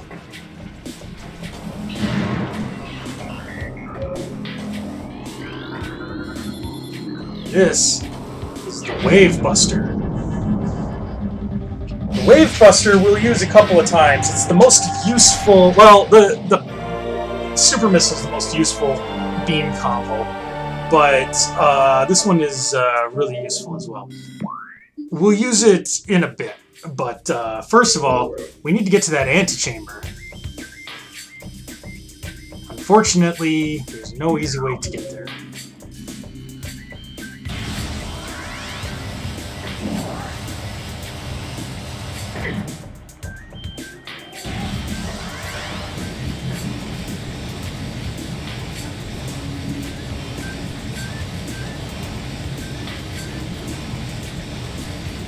Now, if we had the gravity suit, we could get up there. And I think, yeah, there's an artifact in that room. But we don't have the gravity suit yet. Getting the Wave Buster, by the way, takes a crap load of missiles, as I'm sure you saw. So don't even bother coming unless you got like 50 missiles to spare. But it's definitely worth having. It's like it's completely optional, but like it really makes some parts of this game easy. Actually, I think I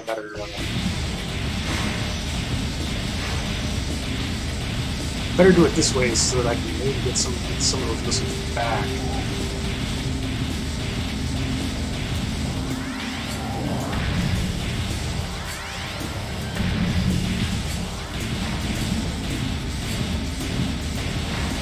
I spend all this time to shoot you guys individually. Analysis. These are jerks.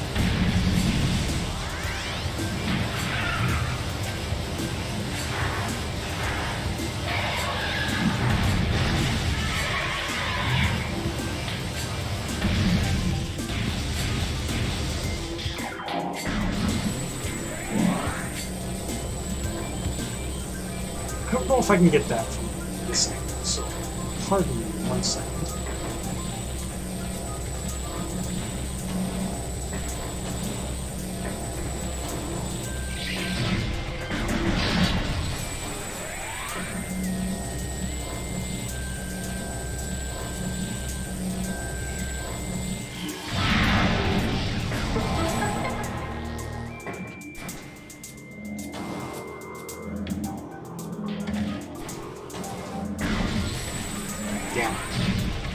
Gotta get back up there. There's a cordite plating over that, preventing access from that missile expansion. Okay, I guess I can go over here.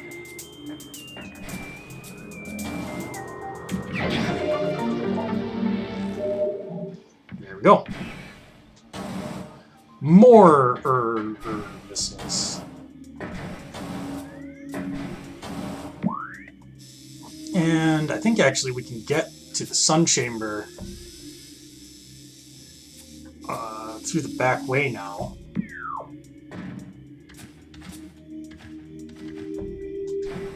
So yeah, fuck it, let's do that.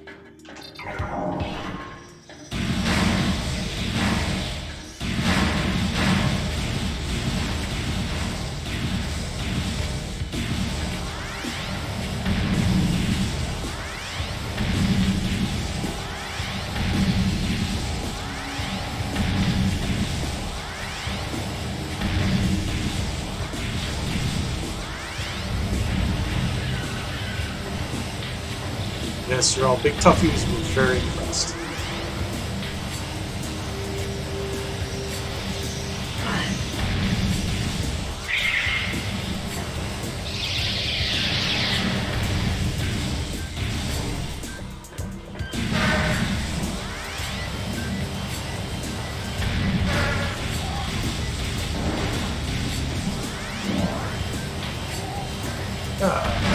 Back to our familiar old haunts.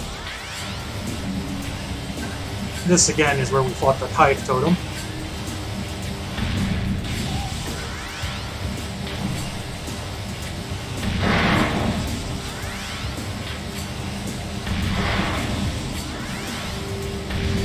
Which, if you missed the last episode, I mean, I don't want to, like, oversell it, but it was the single greatest event in human history, so, like, you know, you might want to check it out on YouTube or something.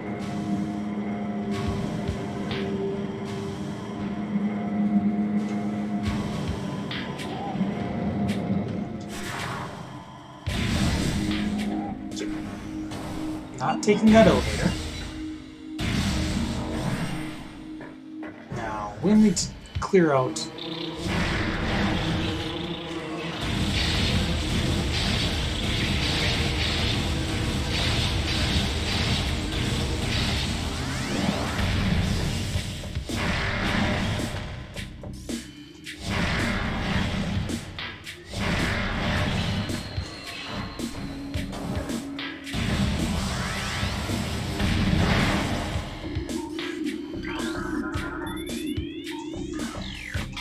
Cordite, you know what to do.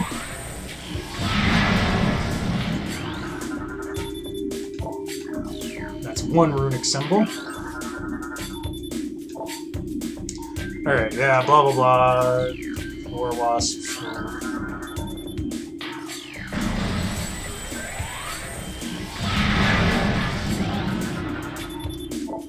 Alright, so that's two runic symbols.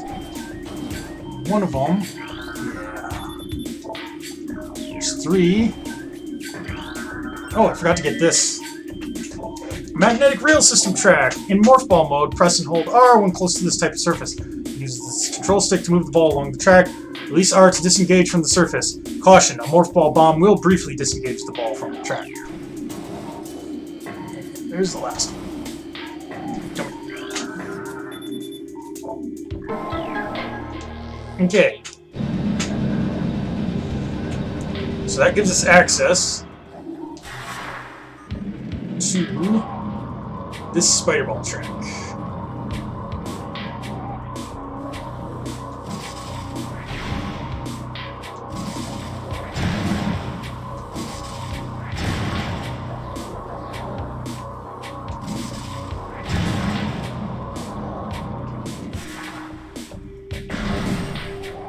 Oh, hey, what was that?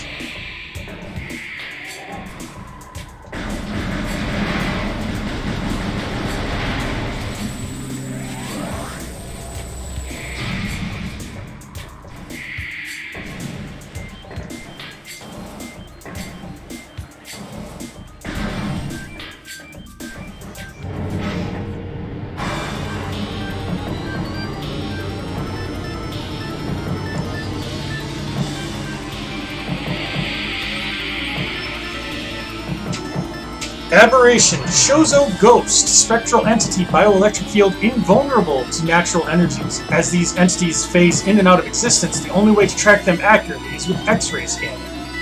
This partially phased nature makes them invulnerable to natural energy types such as fire, ice, and electricity.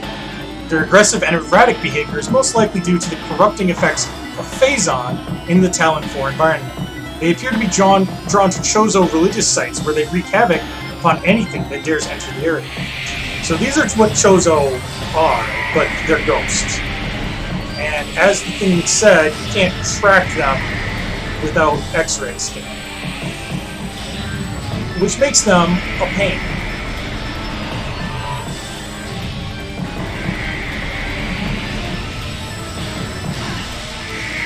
Especially since their shots do that.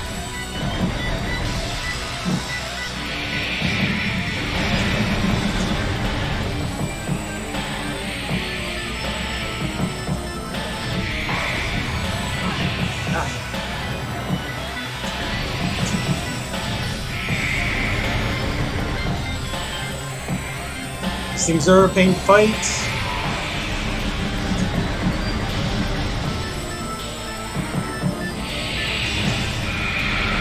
Alright, that's one down. There's 3 of them.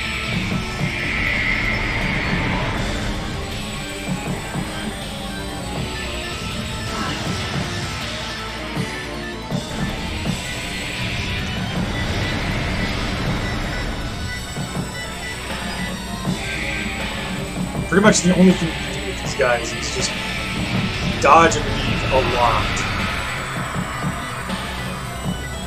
That's 2. Just got 1 more to go. Come on. Where are you?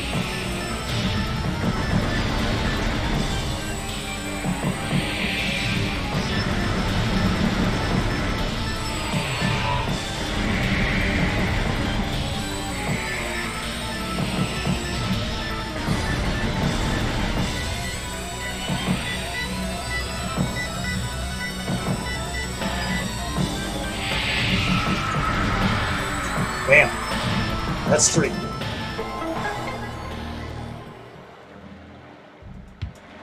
Now that entrance is finally open again. The only way you can hurt those guys, by the way, if it wasn't clear from the entry, was with the power beam. Anything else in there.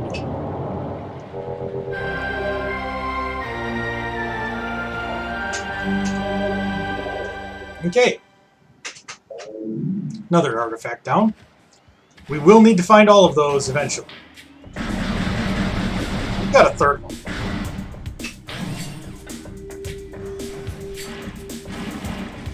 Yeah, I know. You guys are real spooky scary.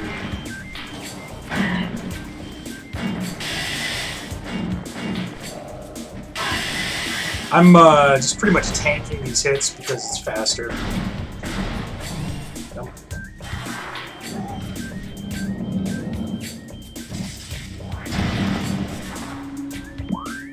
Okay, now where do we want to go from here? We can get this stuff. We can't get everything from the Watery Hall. I'm not sure that it's worth going there. If we go to the Ruined Fountain, we can get 1 upgrade.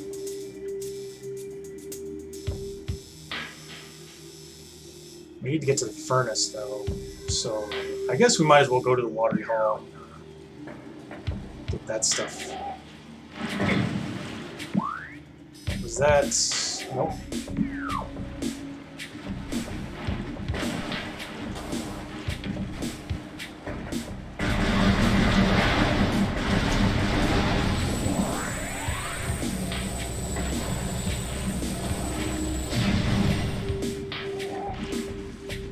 No.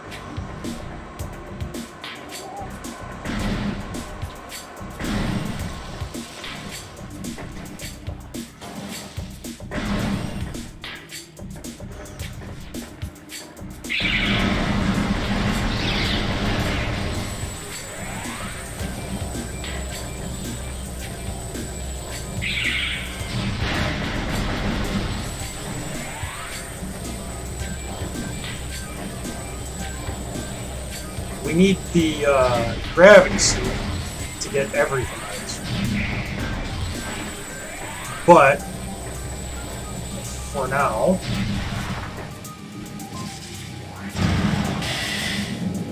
we can go and get this stuff, which we weren't previously able to.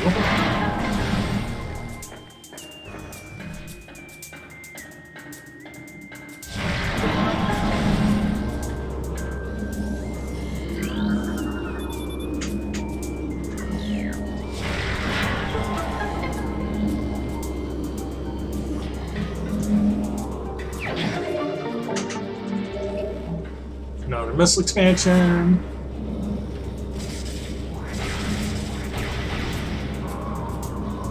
And if we go up here, dodge the plasmite.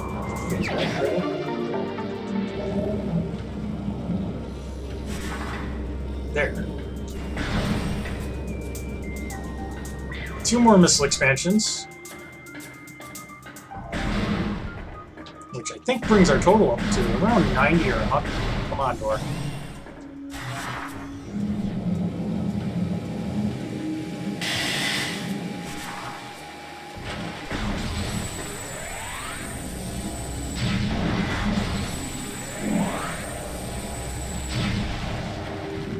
See, there is an underwater area down here.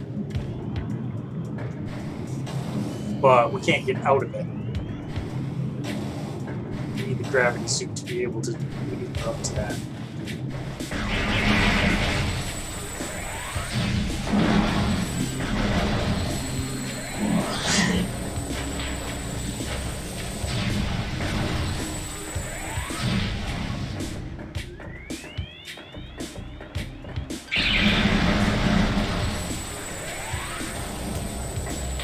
You guys never give me any visual upgrades.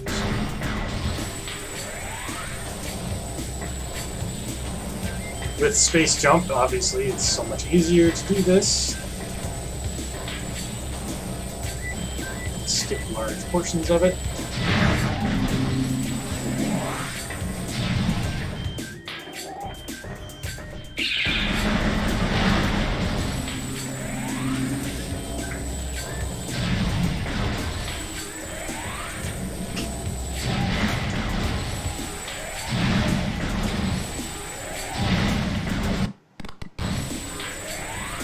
Oh, there's a stutter there.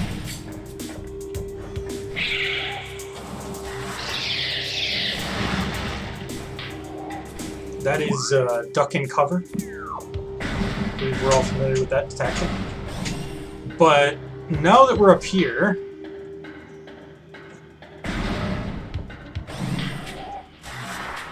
with the spider ball, we can actually make it across this. You need both spider and boost ball. And you need to not suck.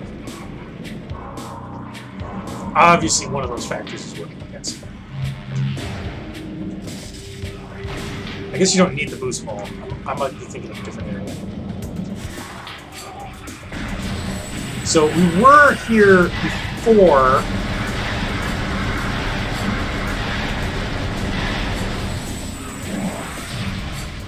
But we were inside this part of it.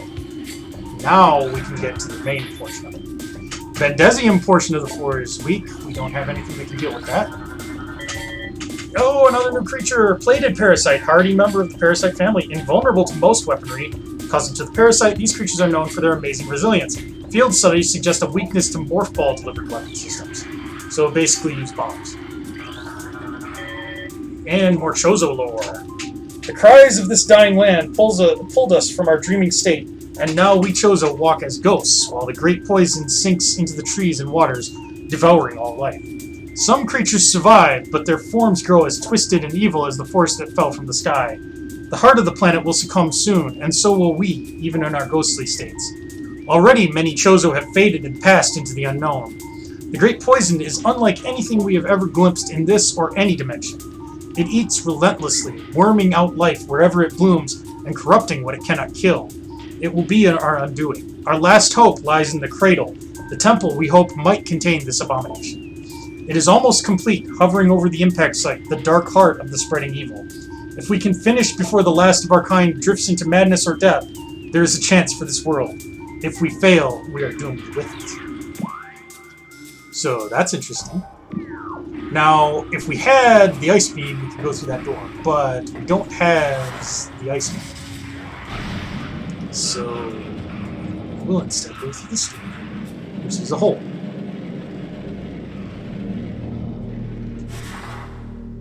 Oh, this is pretty.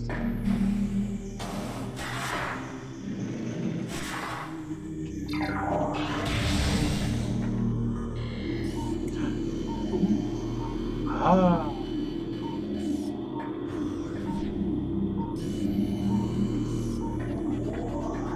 Again, an ice beam door that we can't use.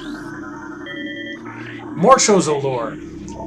A second plague has come upon the land, dousing the last flickering hopes of our race. Drawn by the very force we Chozo hope to contain, a host of marauding creatures descended from space and invaded our temple, the Cradle. They try in vain to destroy it, but its power remains beyond them for now. They possess some of the 12 artifacts we call the Cipher, yet do not comprehend their function. Ignorant creatures, they are blinded by delusions of harnessing the great poison for their own designs. They walk about as masters of the planet, assimilating the ruins of our sanctuary into their experiments. We can but watch and wait for our doom. Lots of stuff in this room, isn't there? Another new Chozo lore.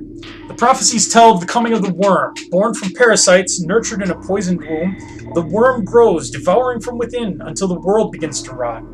The words of the seers have come to pass, for there, in the depth of the world, the ravenous worm lurks and feeds. From the stars it came, blighting Talon with its great poison. We can but watch as the worm grows, watch and wait, for the prophecies also speak of a great defender, the one who delivers the world from evil. The final days draw near. Is the newborn the defender of which the seers spoke? We shall do all that we can to aid her, for she bears our legacy, as she bears the ancient armor and weapons of our people. That's us, by the way.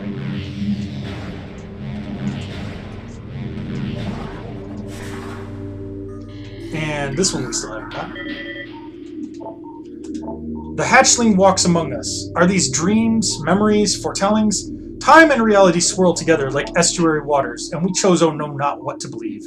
She appears as ghost-like as the Chozo, but at times the mists clear. We see her wounded eyes, and remember the child we found so long ago.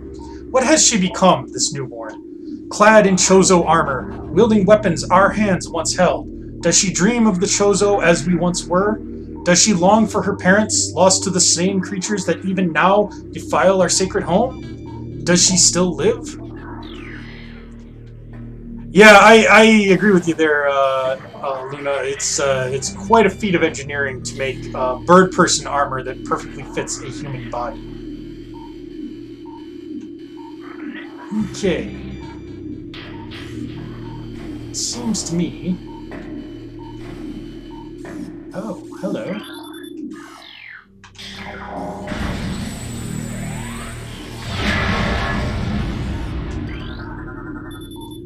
Oh. We have an activated weapon.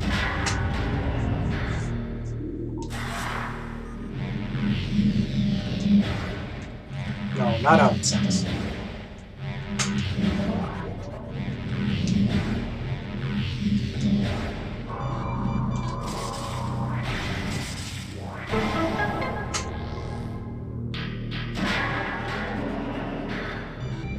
I really dig these kind of puzzles. Probably because, like, rolling the morph ball in these half pipes is actually really fun.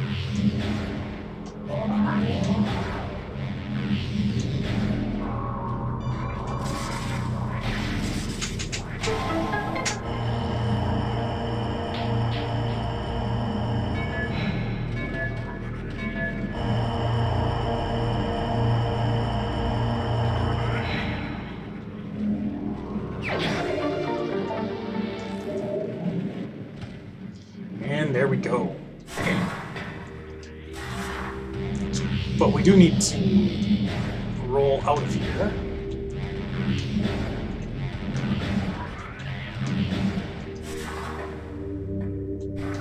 I love the little pose Samus does if she is flipping from like one mode to the other in midair.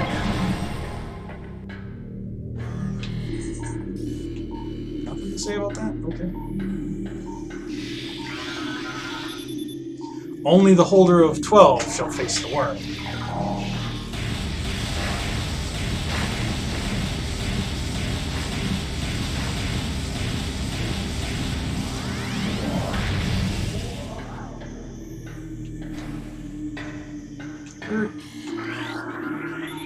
The great poison corrupts all the chosen. Good to know. Alright, so this is the Hall of the Elders, which is another area that is on our list of things. Research entry. Missile stations. Step into these stations to fully reload your missile launcher. These are pretty rare.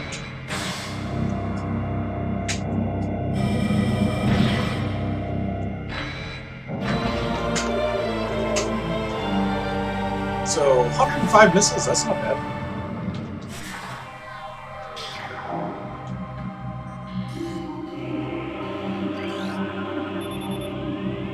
Okay, so all of these just read Hall of the Elders.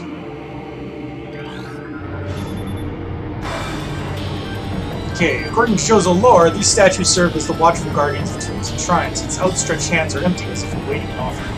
We will deal with that in a second. First, we gotta deal with this.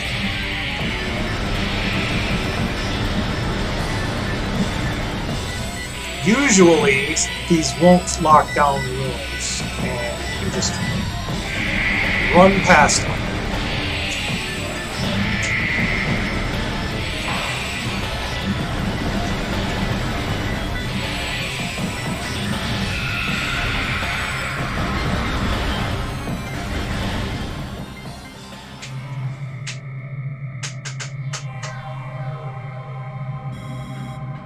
Okay, cool. Doors unlocked. But I saw a thing, so let me grab this thing. More and more, our tormented minds turn to the newborn. As the world continues to shift into brutal, disconnected images, she remains inarguably real. A fearless figure delving deeper into this blighted world, unmindful of the terrors that await her. Was she this way before? When we Chozo found her, a fledgling, orphaned on a savage planet, did a warrior's pulse already beat in her veins, filling her with righteous fury? Our hopes lie with her. We leave these messages for her, that she may find our artifacts and deliver the world from its evils.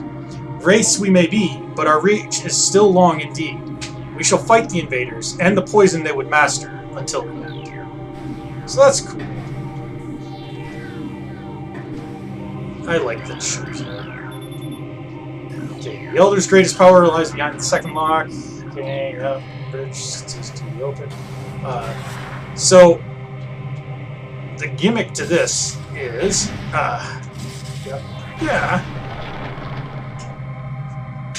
we're gonna go bowling for Chozo today. Yep, that looked pretty good, guys. We'll just go with that animation. Doesn't so much throw the ball as it does, like, just kind of let the ball go when it goes flying. Okay, so now what we need to do, we gotta hop up here. Alright, so there's a shield over that. We can't go through it. But if we shoot these with the corresponding correct beam,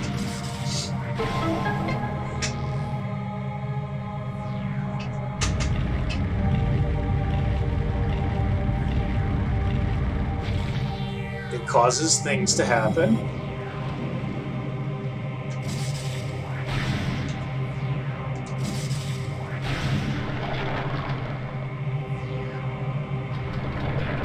Yep. Pow!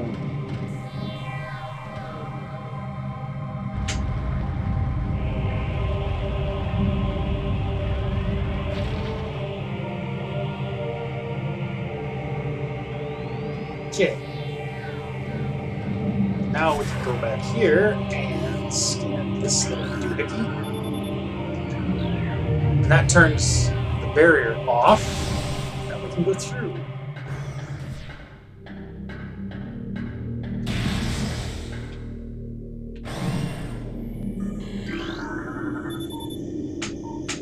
Okay. So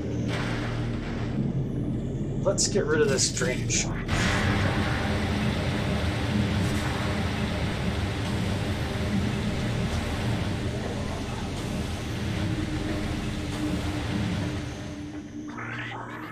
Okay.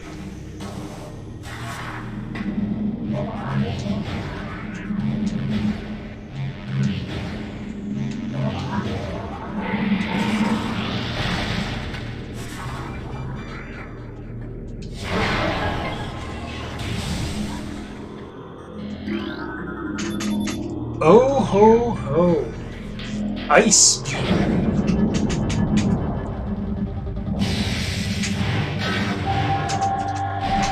Not to be confused with the David Hickey beam, which turns people into lizards.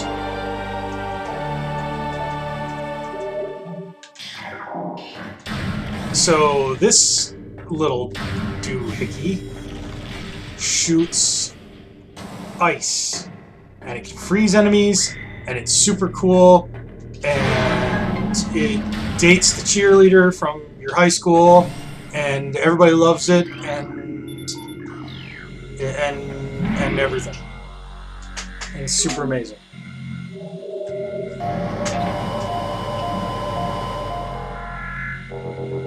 Okay.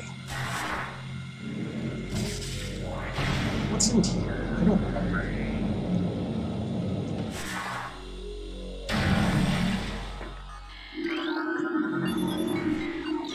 This gives us Talon Overworld East.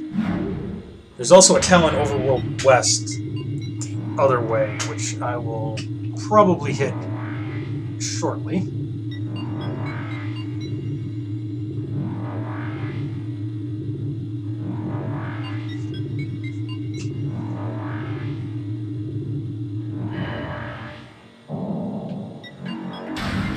Okay. Remember that these things here cannot be defeated.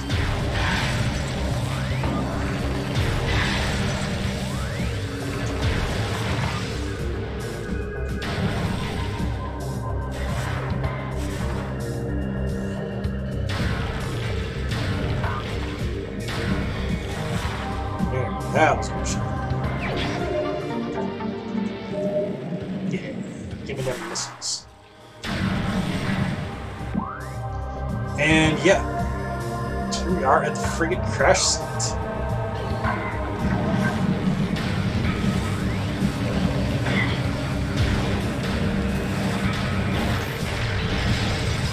Any enemy that you freeze can be killed with a single missile.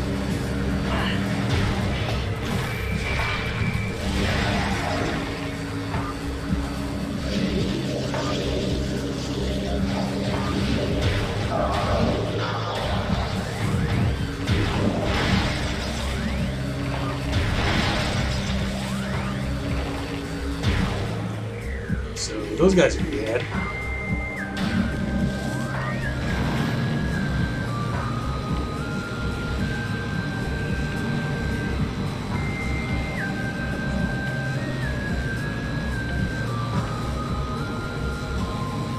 Let's get up here.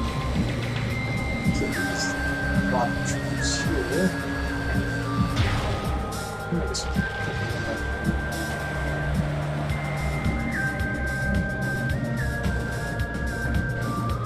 I think I have made a fairly substantial boo-boo in that I should have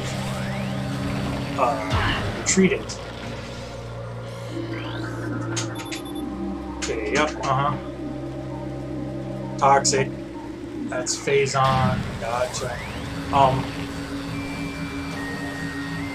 I need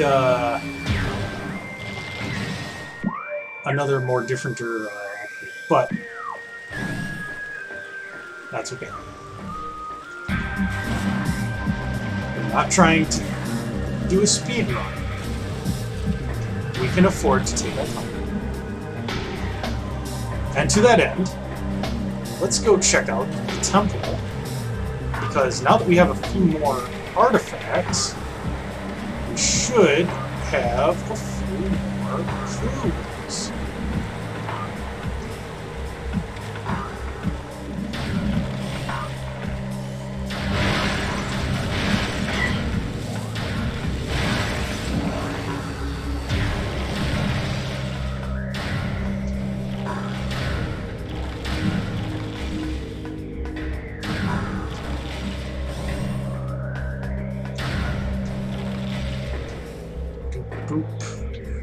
Boop-boop-boop-boop. Open the door, please. I'm standing in front of it, cheating. Thank you.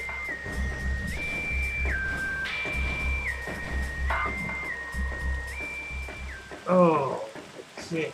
Now, we have returned a few more of these.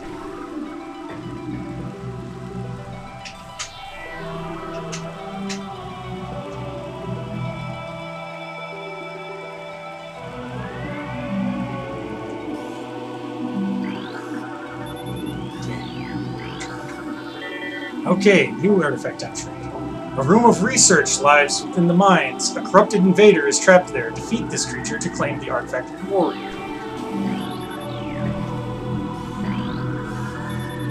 She's been returned. Strength has been returned. Truth has been returned.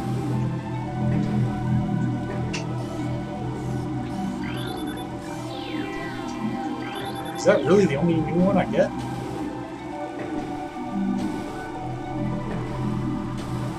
I guess so. Oh well. Whatever. A new clue is a new clue.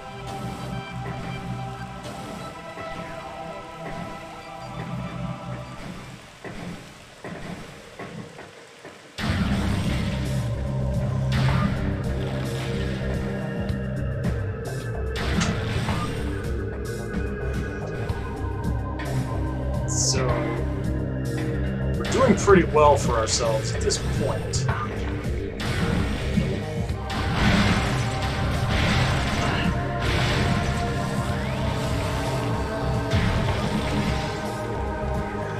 Go ahead and save.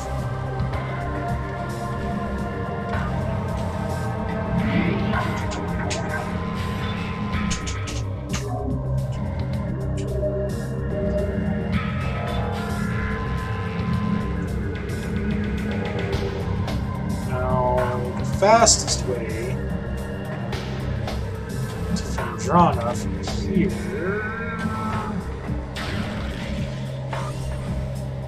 If I can get up here.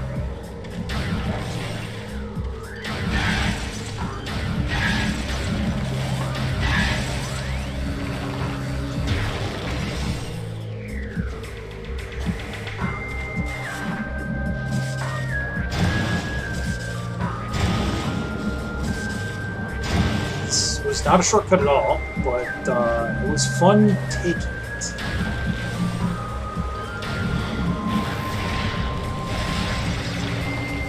We really want to go to Fendrana,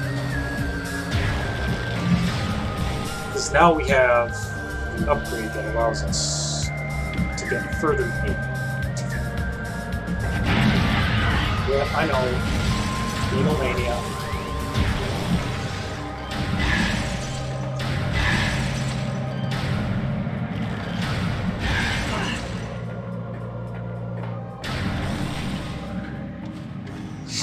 This should take us to the mines.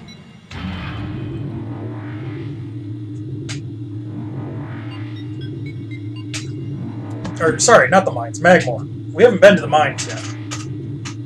That's the fourth area.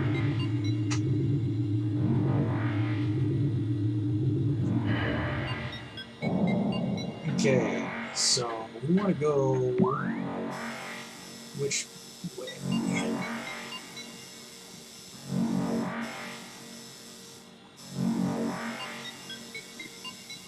That's Chozo North, that's Fendrana. But back here, that's Fendrana South. Or the workstation tunnel. Yeah, that's the way we want to go. So we want to go this way.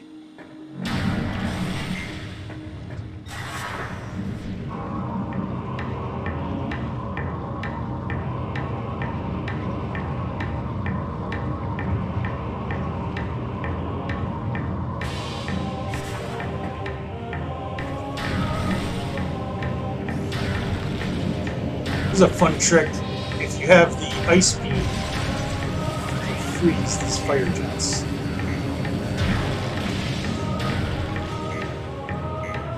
Makes it just that much easier to get around. Ah!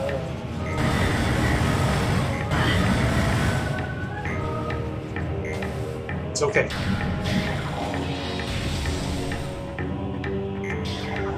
Little ice bath never hurt anyone.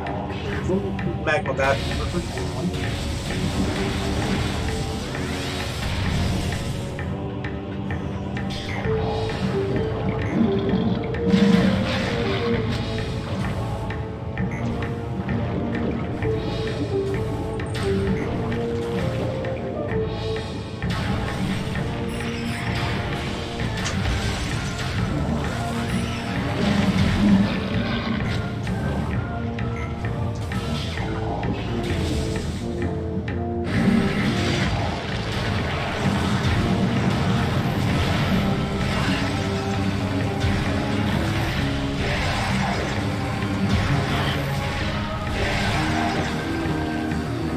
Can't go through that way because we need to be able to clear that debris. We can't get there correctly.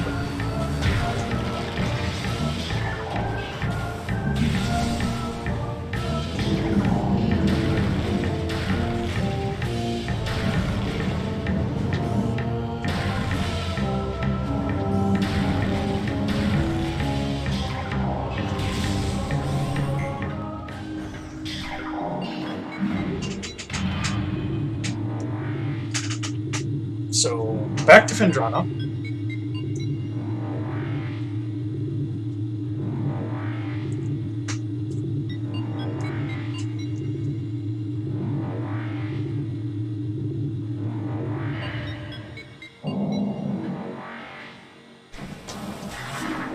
And this to this white thing.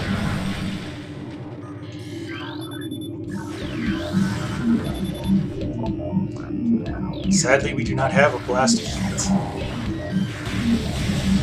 Though we will eventually.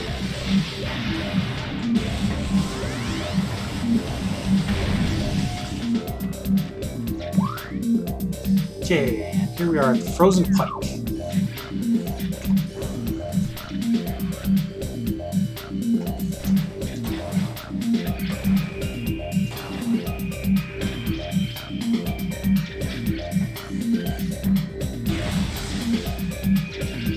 Those are ice parasites again.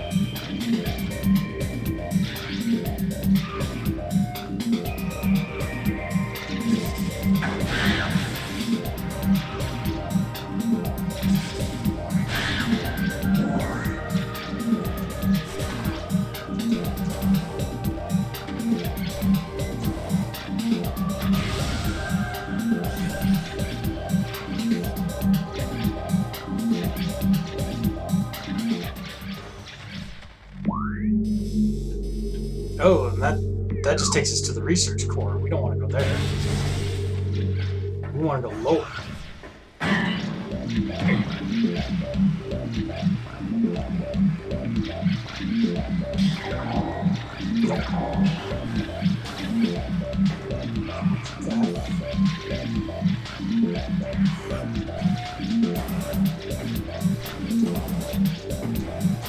We want to take this door.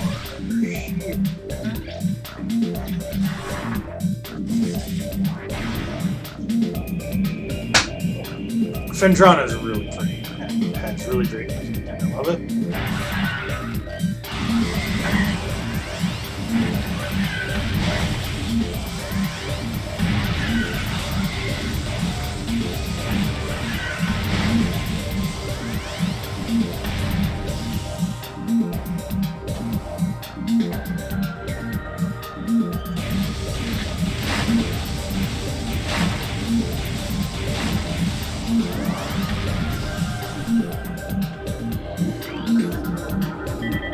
Oh, another new creature. Glider, docile airborne creatures with unusual magnetic properties. Gliders live a relatively peaceful existence. They have a magnetic signature attuned to grapple beam technology. The sport of glider riding involves using a grapple to attach to a glider, then staying on as long as possible. We will not be doing that. If we had the ability, we could grapple over there and knock that pillar down, but we do not have that ability as of yet.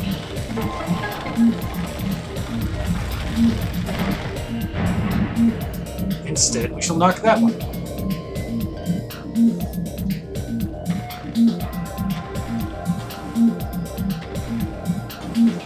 That would be how you get that missile expansion. Or maybe you can hit. Okay, yeah, it's this one up here. You can kind of see.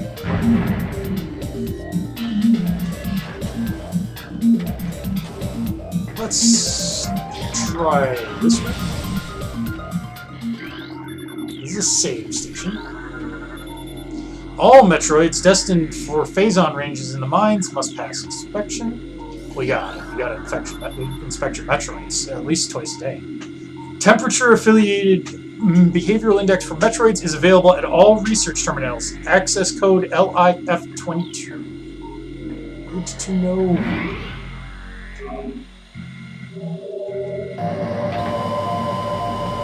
Personally, I try to inspect my Metroids as often as possible. If you know what I'm saying.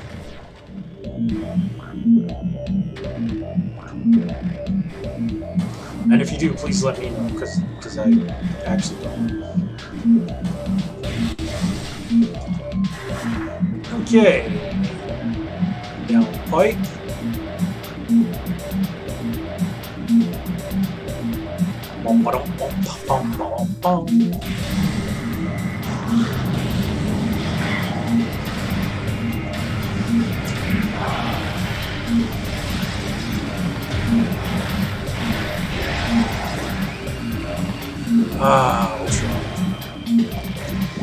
So this is Fendrana's Edge. We're going to go for a swim. Oh, what's this? Gel Zap! Aquatic predator made of electrically bound skeletal halves. I mean, yeah, obviously, you see those every day. The Gel Zap's brain is located in the upper half of its body, while the heart and digestive tract occupy the lower half. I'm not sure how that works. Linked only by electrical impulses, the two halves somehow function effectively enough to launch the Gel Zap to the top of Talon 4's aquatic food chain. This is what they do. Get too close to them. And they ignore you and eat you like jackals. There. I sort of got him to react to that.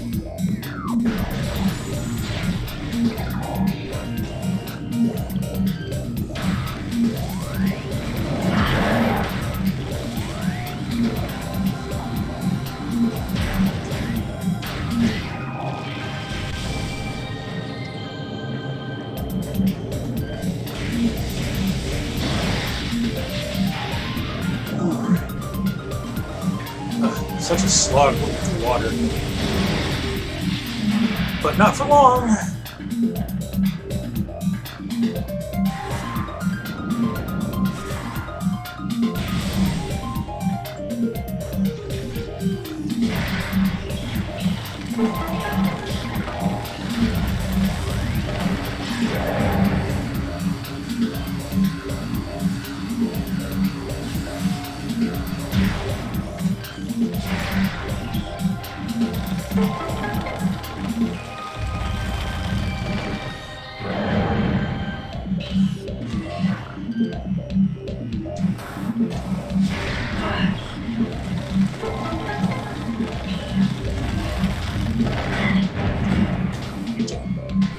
Just ignore those little wave gliders there.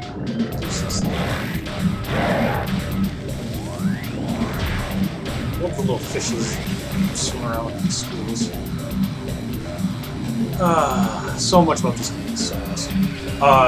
If you watch closely, and I don't have an example offhand, sadly, but when I freeze enemies, it actually will create icicles that point in the direction of the shot. So, like, if I shoot them from the front, they'll have icicles pointing away from their back. Little details. That's what really sells this game for me. It's got so many cool little details. Uh-oh, another new creature! Aqua Reaper, powerful aquatic tentacle, part of a submerged organism. Similar in nature to the surface-based creatures provide, the Aqua Reaper has adapted to a liquid environment, haven't we all? It shares the poor vision of its rock-dwelling cousin, relying on a crude sonar sense to seek prey. Unhindered by water, the Aqua Reaper has considerable speed and strength. You know what it doesn't have? An electric ray gun.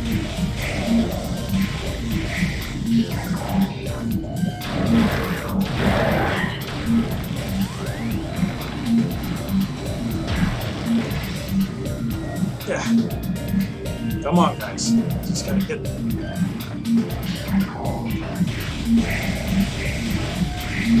You don't want to hit those with ice because they'll freeze and stay. You don't want them to stay there. You want them to move. Oh, gravity suit. Oh, I deserve that.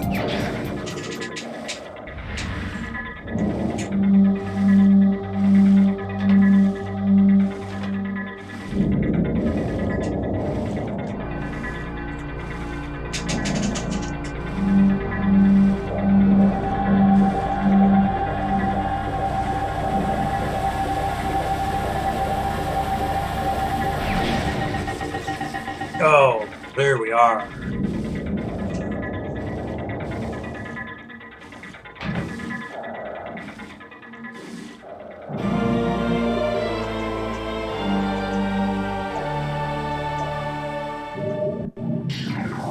Okay, so now not only can we see better,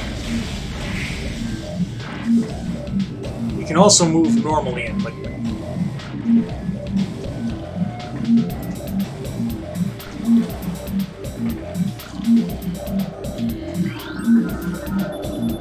Okay, that's an attachment point for the grapple beam. Okay, volcanic rock. Ah, okay. Vulnerable to heat. Okay, well, if I'm ever back around here with a heat ray. Okay. Oh yeah, these guys.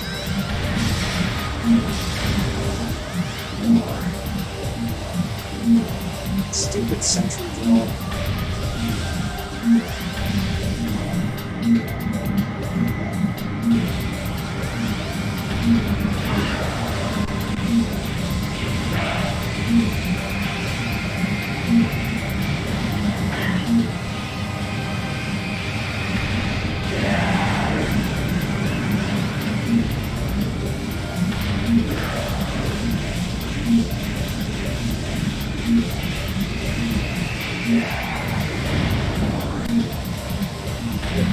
Take that. Okay, so now I want...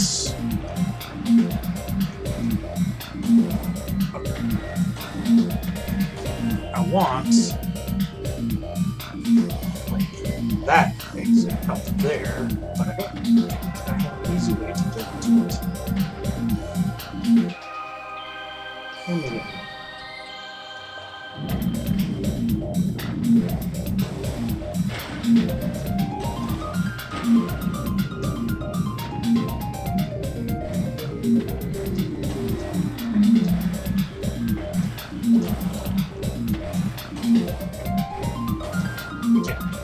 Can I get up there?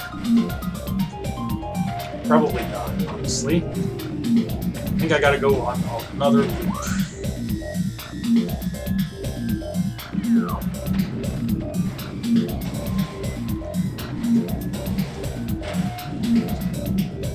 Sigh.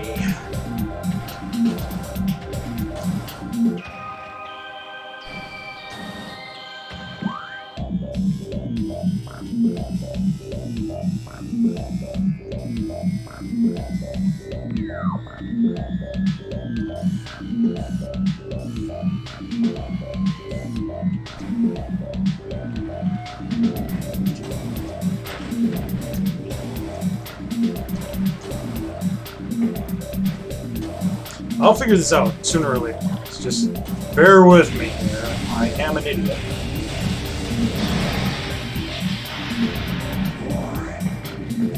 Okay.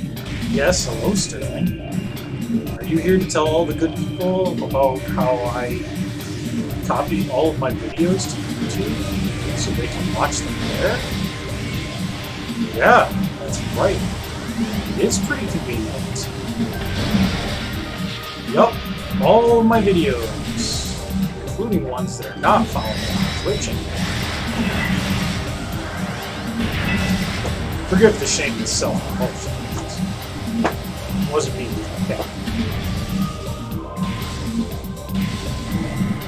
Okay. This time, let's just not bother. We'll go through here. You can't kill these things with electricity, or at least not easily. It takes a lot of shots. They're just very resilient to it.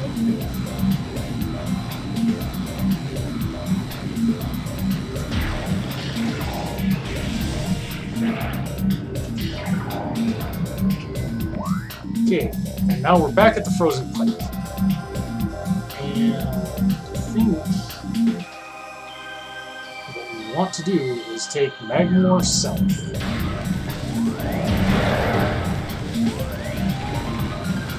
So whatever we have to do to get to that exit.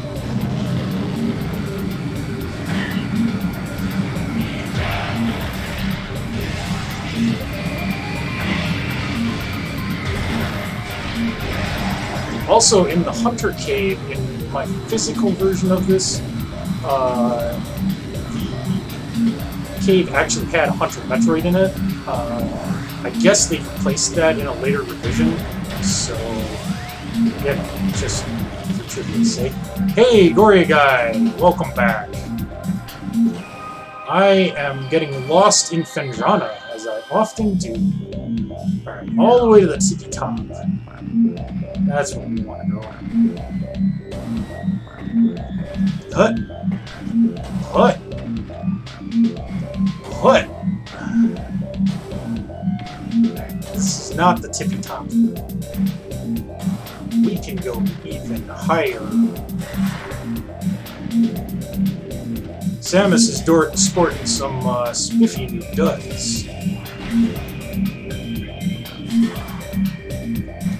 Nope, we're not done yet. We've still actually got half an hour to go, so we got a little bit of time to watch me fuck up repeatedly.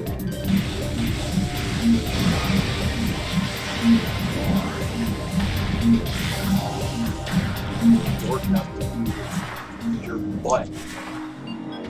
So there. Okay. Half an hour till 10:30 p.m. Eastern Time. Because my Saturday streams are a little bit longer. Because I don't have work on Sundays. Okay, so now we can't go that way. I think best to just head for Talon Overwood.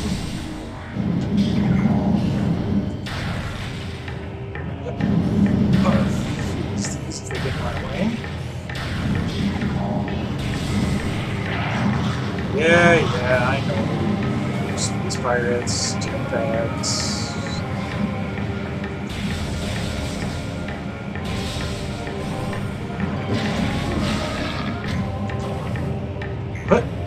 What?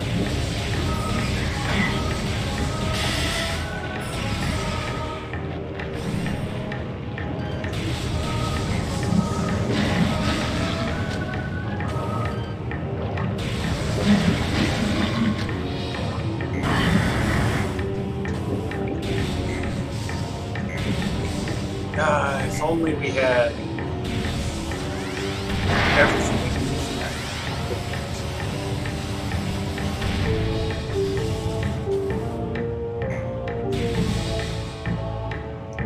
Come on, boy.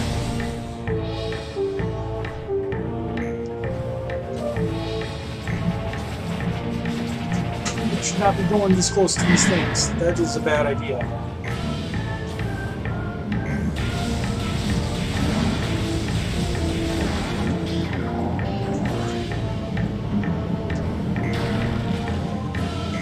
I don't know if everybody else is gone, Gory Guy, or if it's just, like, people are kind of dropping in and out. So... Oop, wrong button. I know that, Mephras was here just a few minutes ago, so she might be just popping her head in and out.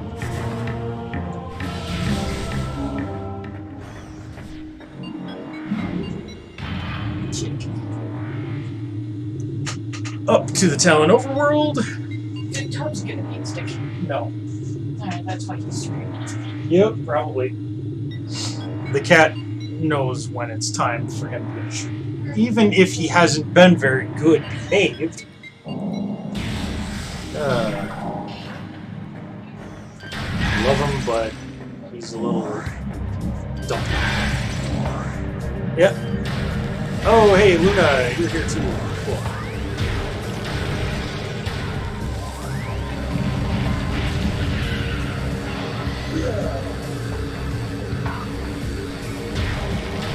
Typically have a few other viewers too who just don't pop in the chat, which is good. Alert is an alert. Well, with that.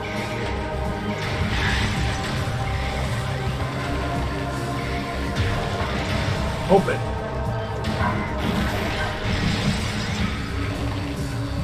So our next goal, now that we have the gravity suit and can do stuff in water, our next goal is to go to the water place, which is not really a full area. It's just like a subsection of the town.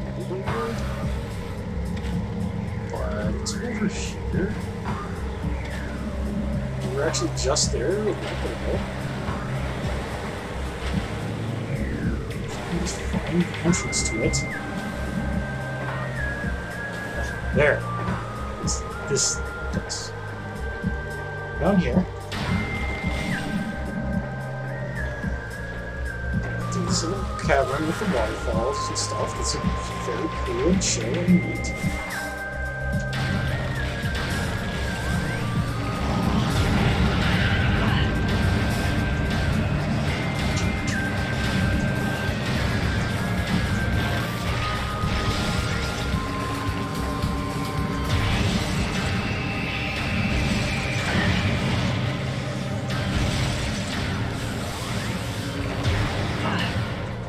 The one problem with the ice beam is that it's slow to fire, so fast-moving enemies can dodge it.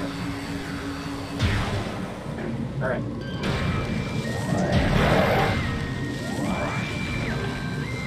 Now...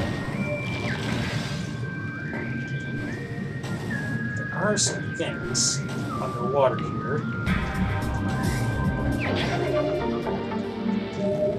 Like that missile expansion.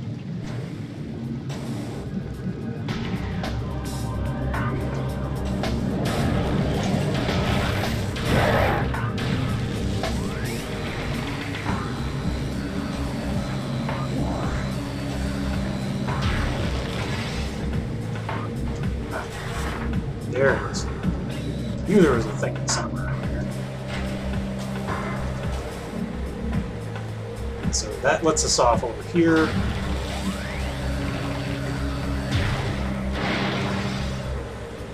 And here we are.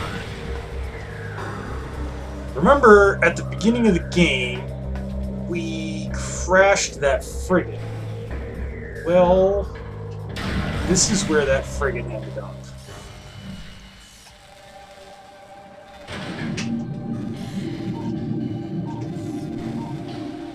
Is that not scannable for some reason? Okay.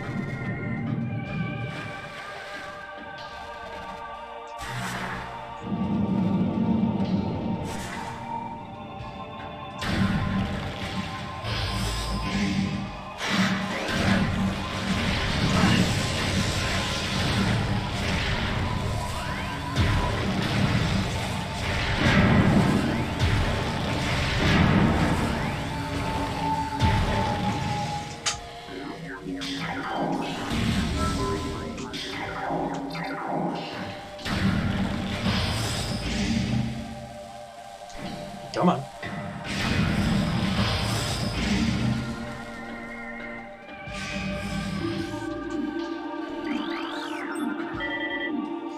Okay, Talon Crab, crustacean native of Talon 4. Hard-shelled swarm life form. Once harvested for food, exposure to Phazon has seen this practice diminish. Well, I mean, it would, wouldn't it? Creatures are timid and harmless alone, but can be a problem when traveling in swarms.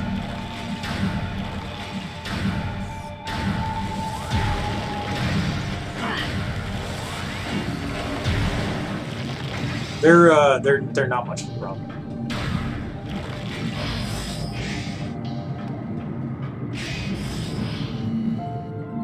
Okay.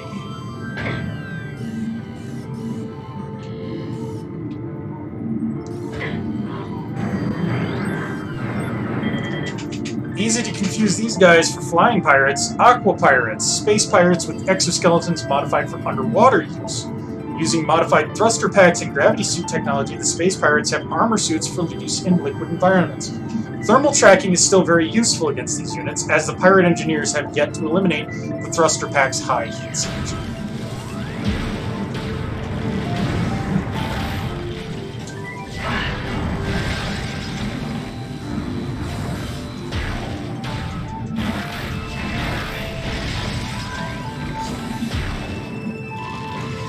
Okay.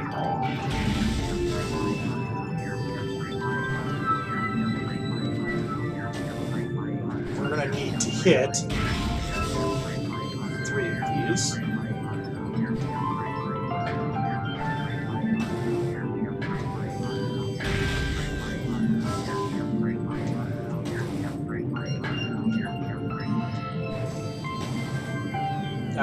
Peas.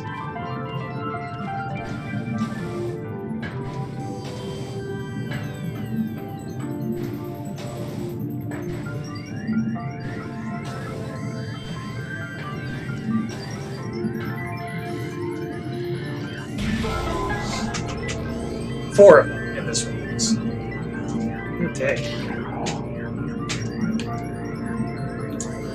Trying to take a drink and activate my thing at the same time.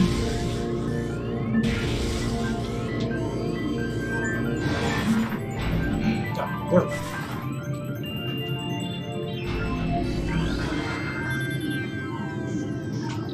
Okay. Auxiliary controls must be used. We'll do that in a second.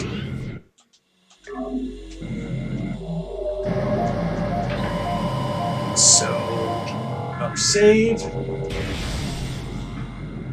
then, once again, we gotta hit these. Let's find them.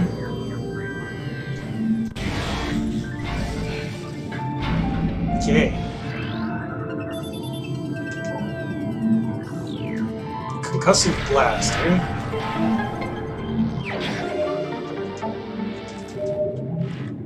Can do, buddy. Alright.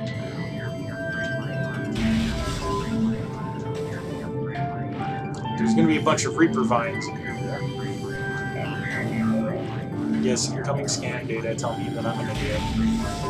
Yep, foreign technology present.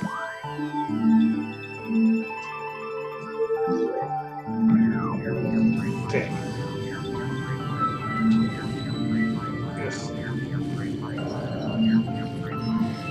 Hold on a second. I have to be able to actually see what I'm doing.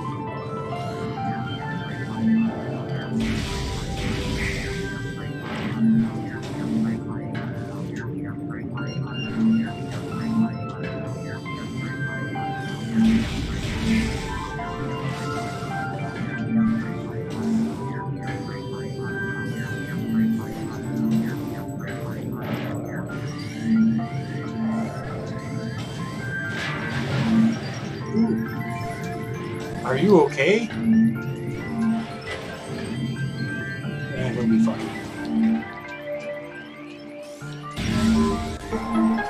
I just recognized the shape of that panel. Okay.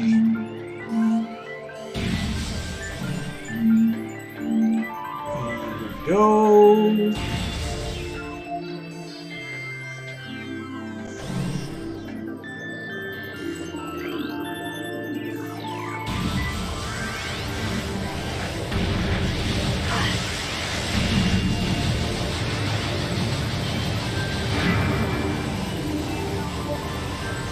second one.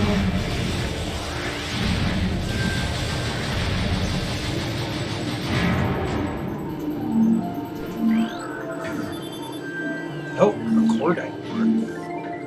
Definitely have to deal with that. Oh, whoops. Not intended to do that. Another creature that's really easy to miss, Aqua Drone, security mecha adapted for use in underwater areas. The space pirates have adapted a number of sentry drones for use in liquid environments. These Aqua Drones utilize an arsenal and artificial intelligence suit similar to their cousins. The pirates have been unable to properly shield the drones from electrical attack, making them vulnerable to the wave.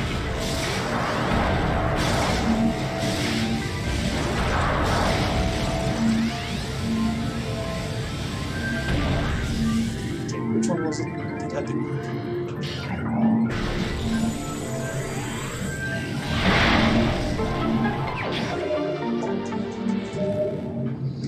Ah, yes. Feed me more missiles.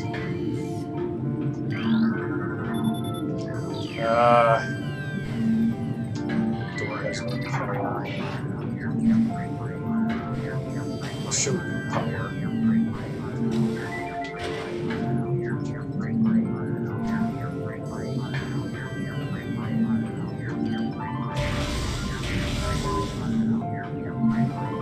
There's one.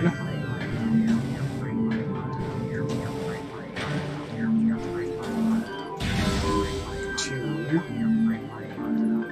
It's unfortunate that everything looks like a muddy mess in this visor.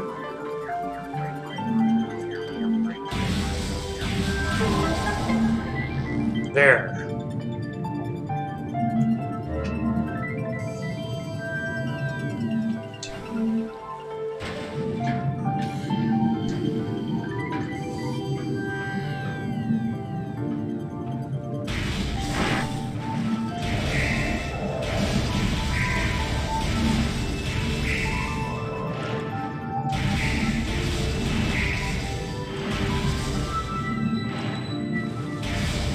Come on.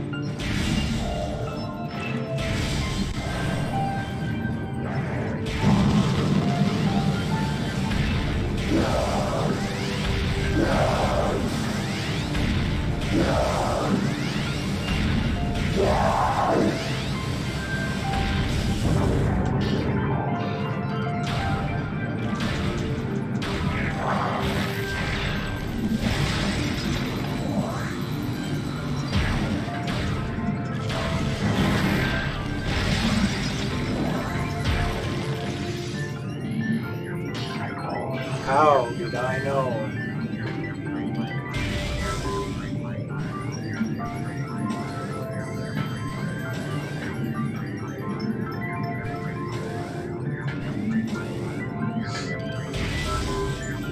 This frigate's seen better days, I must say.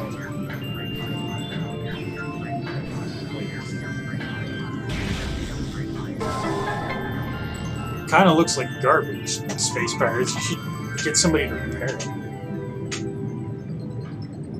Okay, I think it's up.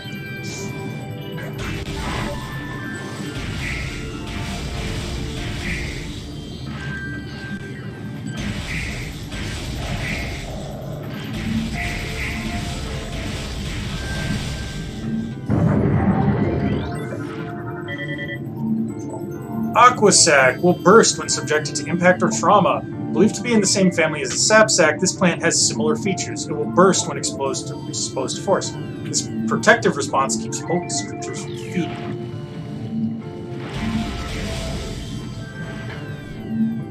Well,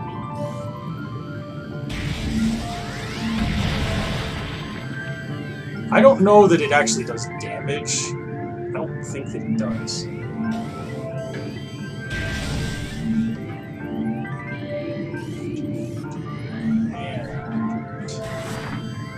Let's go through here.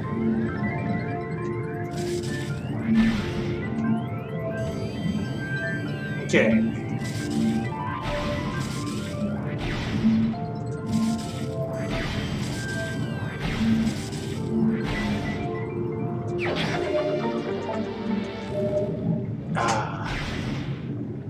Sweet, sweet energy.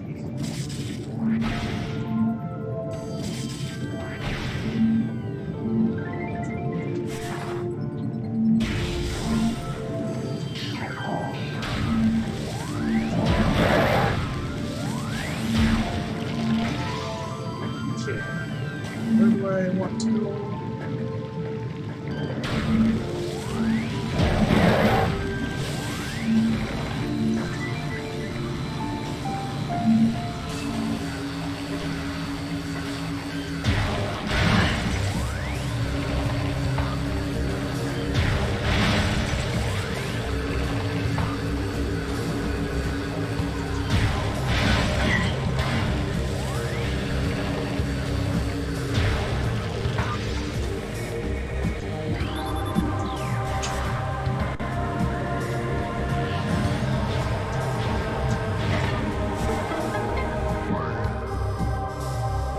If you came from up here, which you could if you took the one path out of the Chozo Ruins, you would miss, or you would be blocked at this point by that barrier and unable to proceed through it.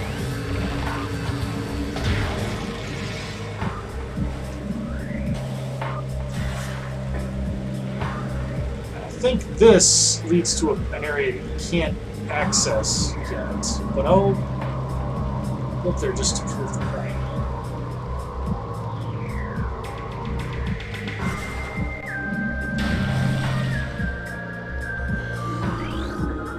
Yeah, Bendesium, so can't go through that. We don't have anything that can get through Bendesium.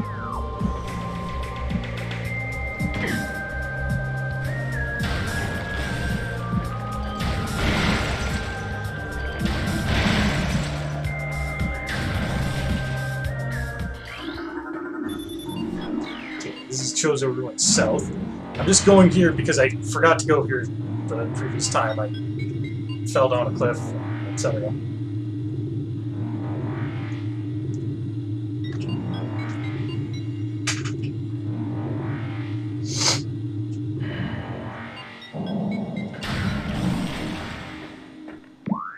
And so this connects to the reflecting pool where we were before. And that leads to where we were east. Let's go back through here.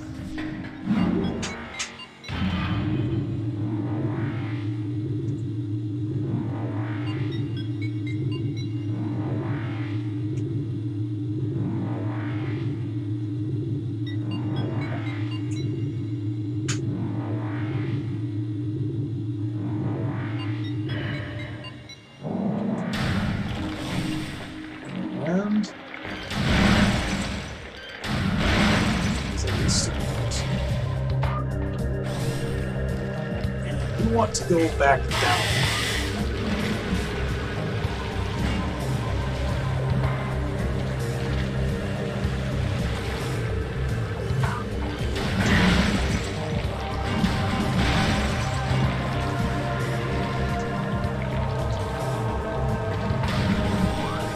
And now there's only one path that we haven't taken out of here, but it's a hidden path. Not supposed to be this.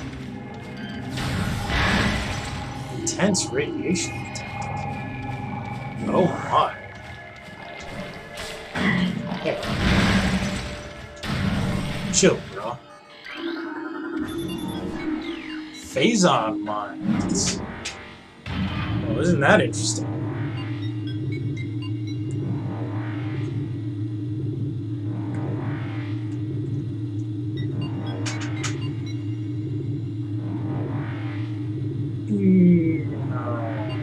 Clunk.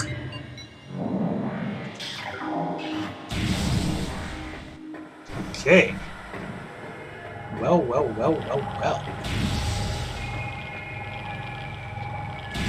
Door open? There.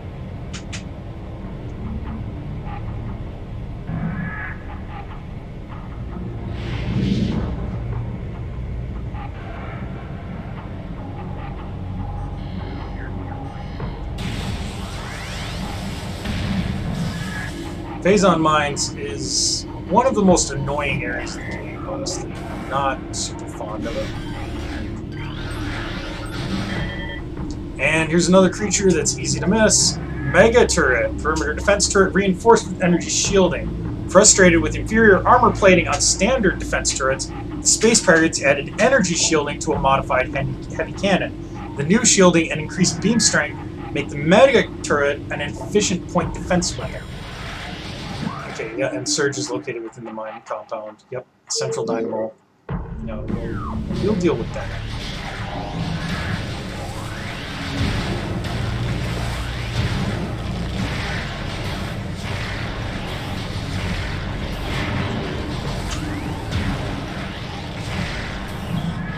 This is how you deal with these things. Or, alternately, if you want to, you can use a super missile, and it'll kill it in one shot, but it wastes a little bit more.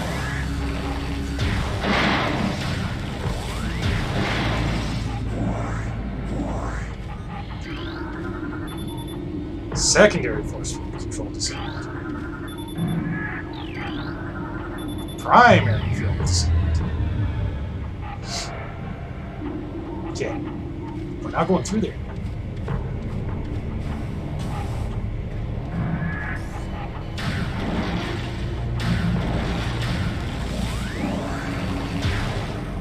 Oh, we have such sights to see.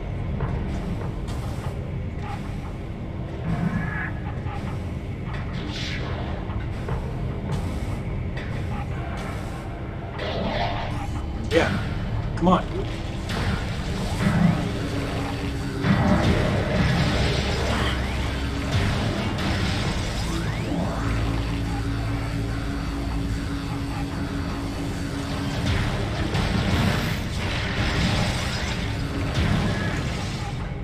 Well, that was not very smart of it.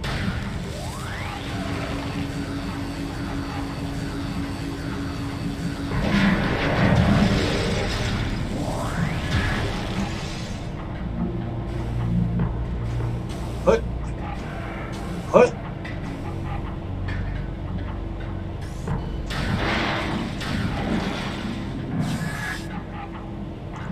120 missiles. That's pretty nice. Report all Phazon mutations to Science Team immediately. All units with useful mutations will receive an increase in pay and rations. Elite and Trooper candidates are now being selected by command. Transfer of building materials complete.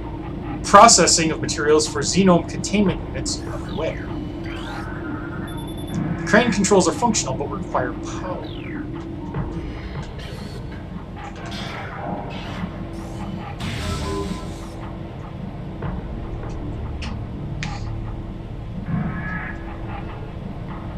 Yeah.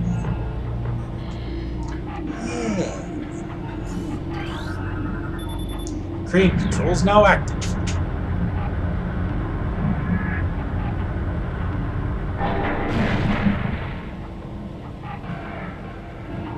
Oh my stars and garters. Is that another superfluous missile tank?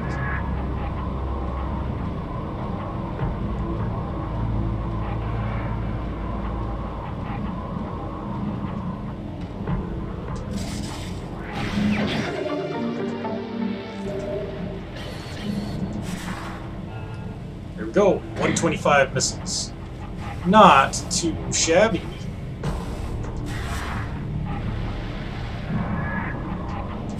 But I think before we continue any deeper into the Phazon mines, we should save.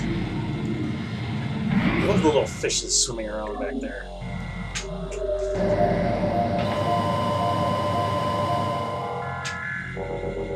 And I think we'll pick this up again next time. We've got quite a bit complete on our collections here.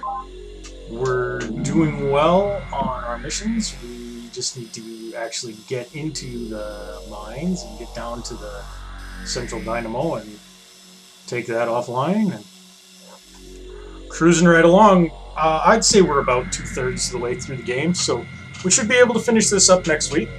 And if not, we'll be close enough to it that won't make a difference. So, thank you all for tuning in. It's been a blast. Until next time, guys, let's quit to DOS.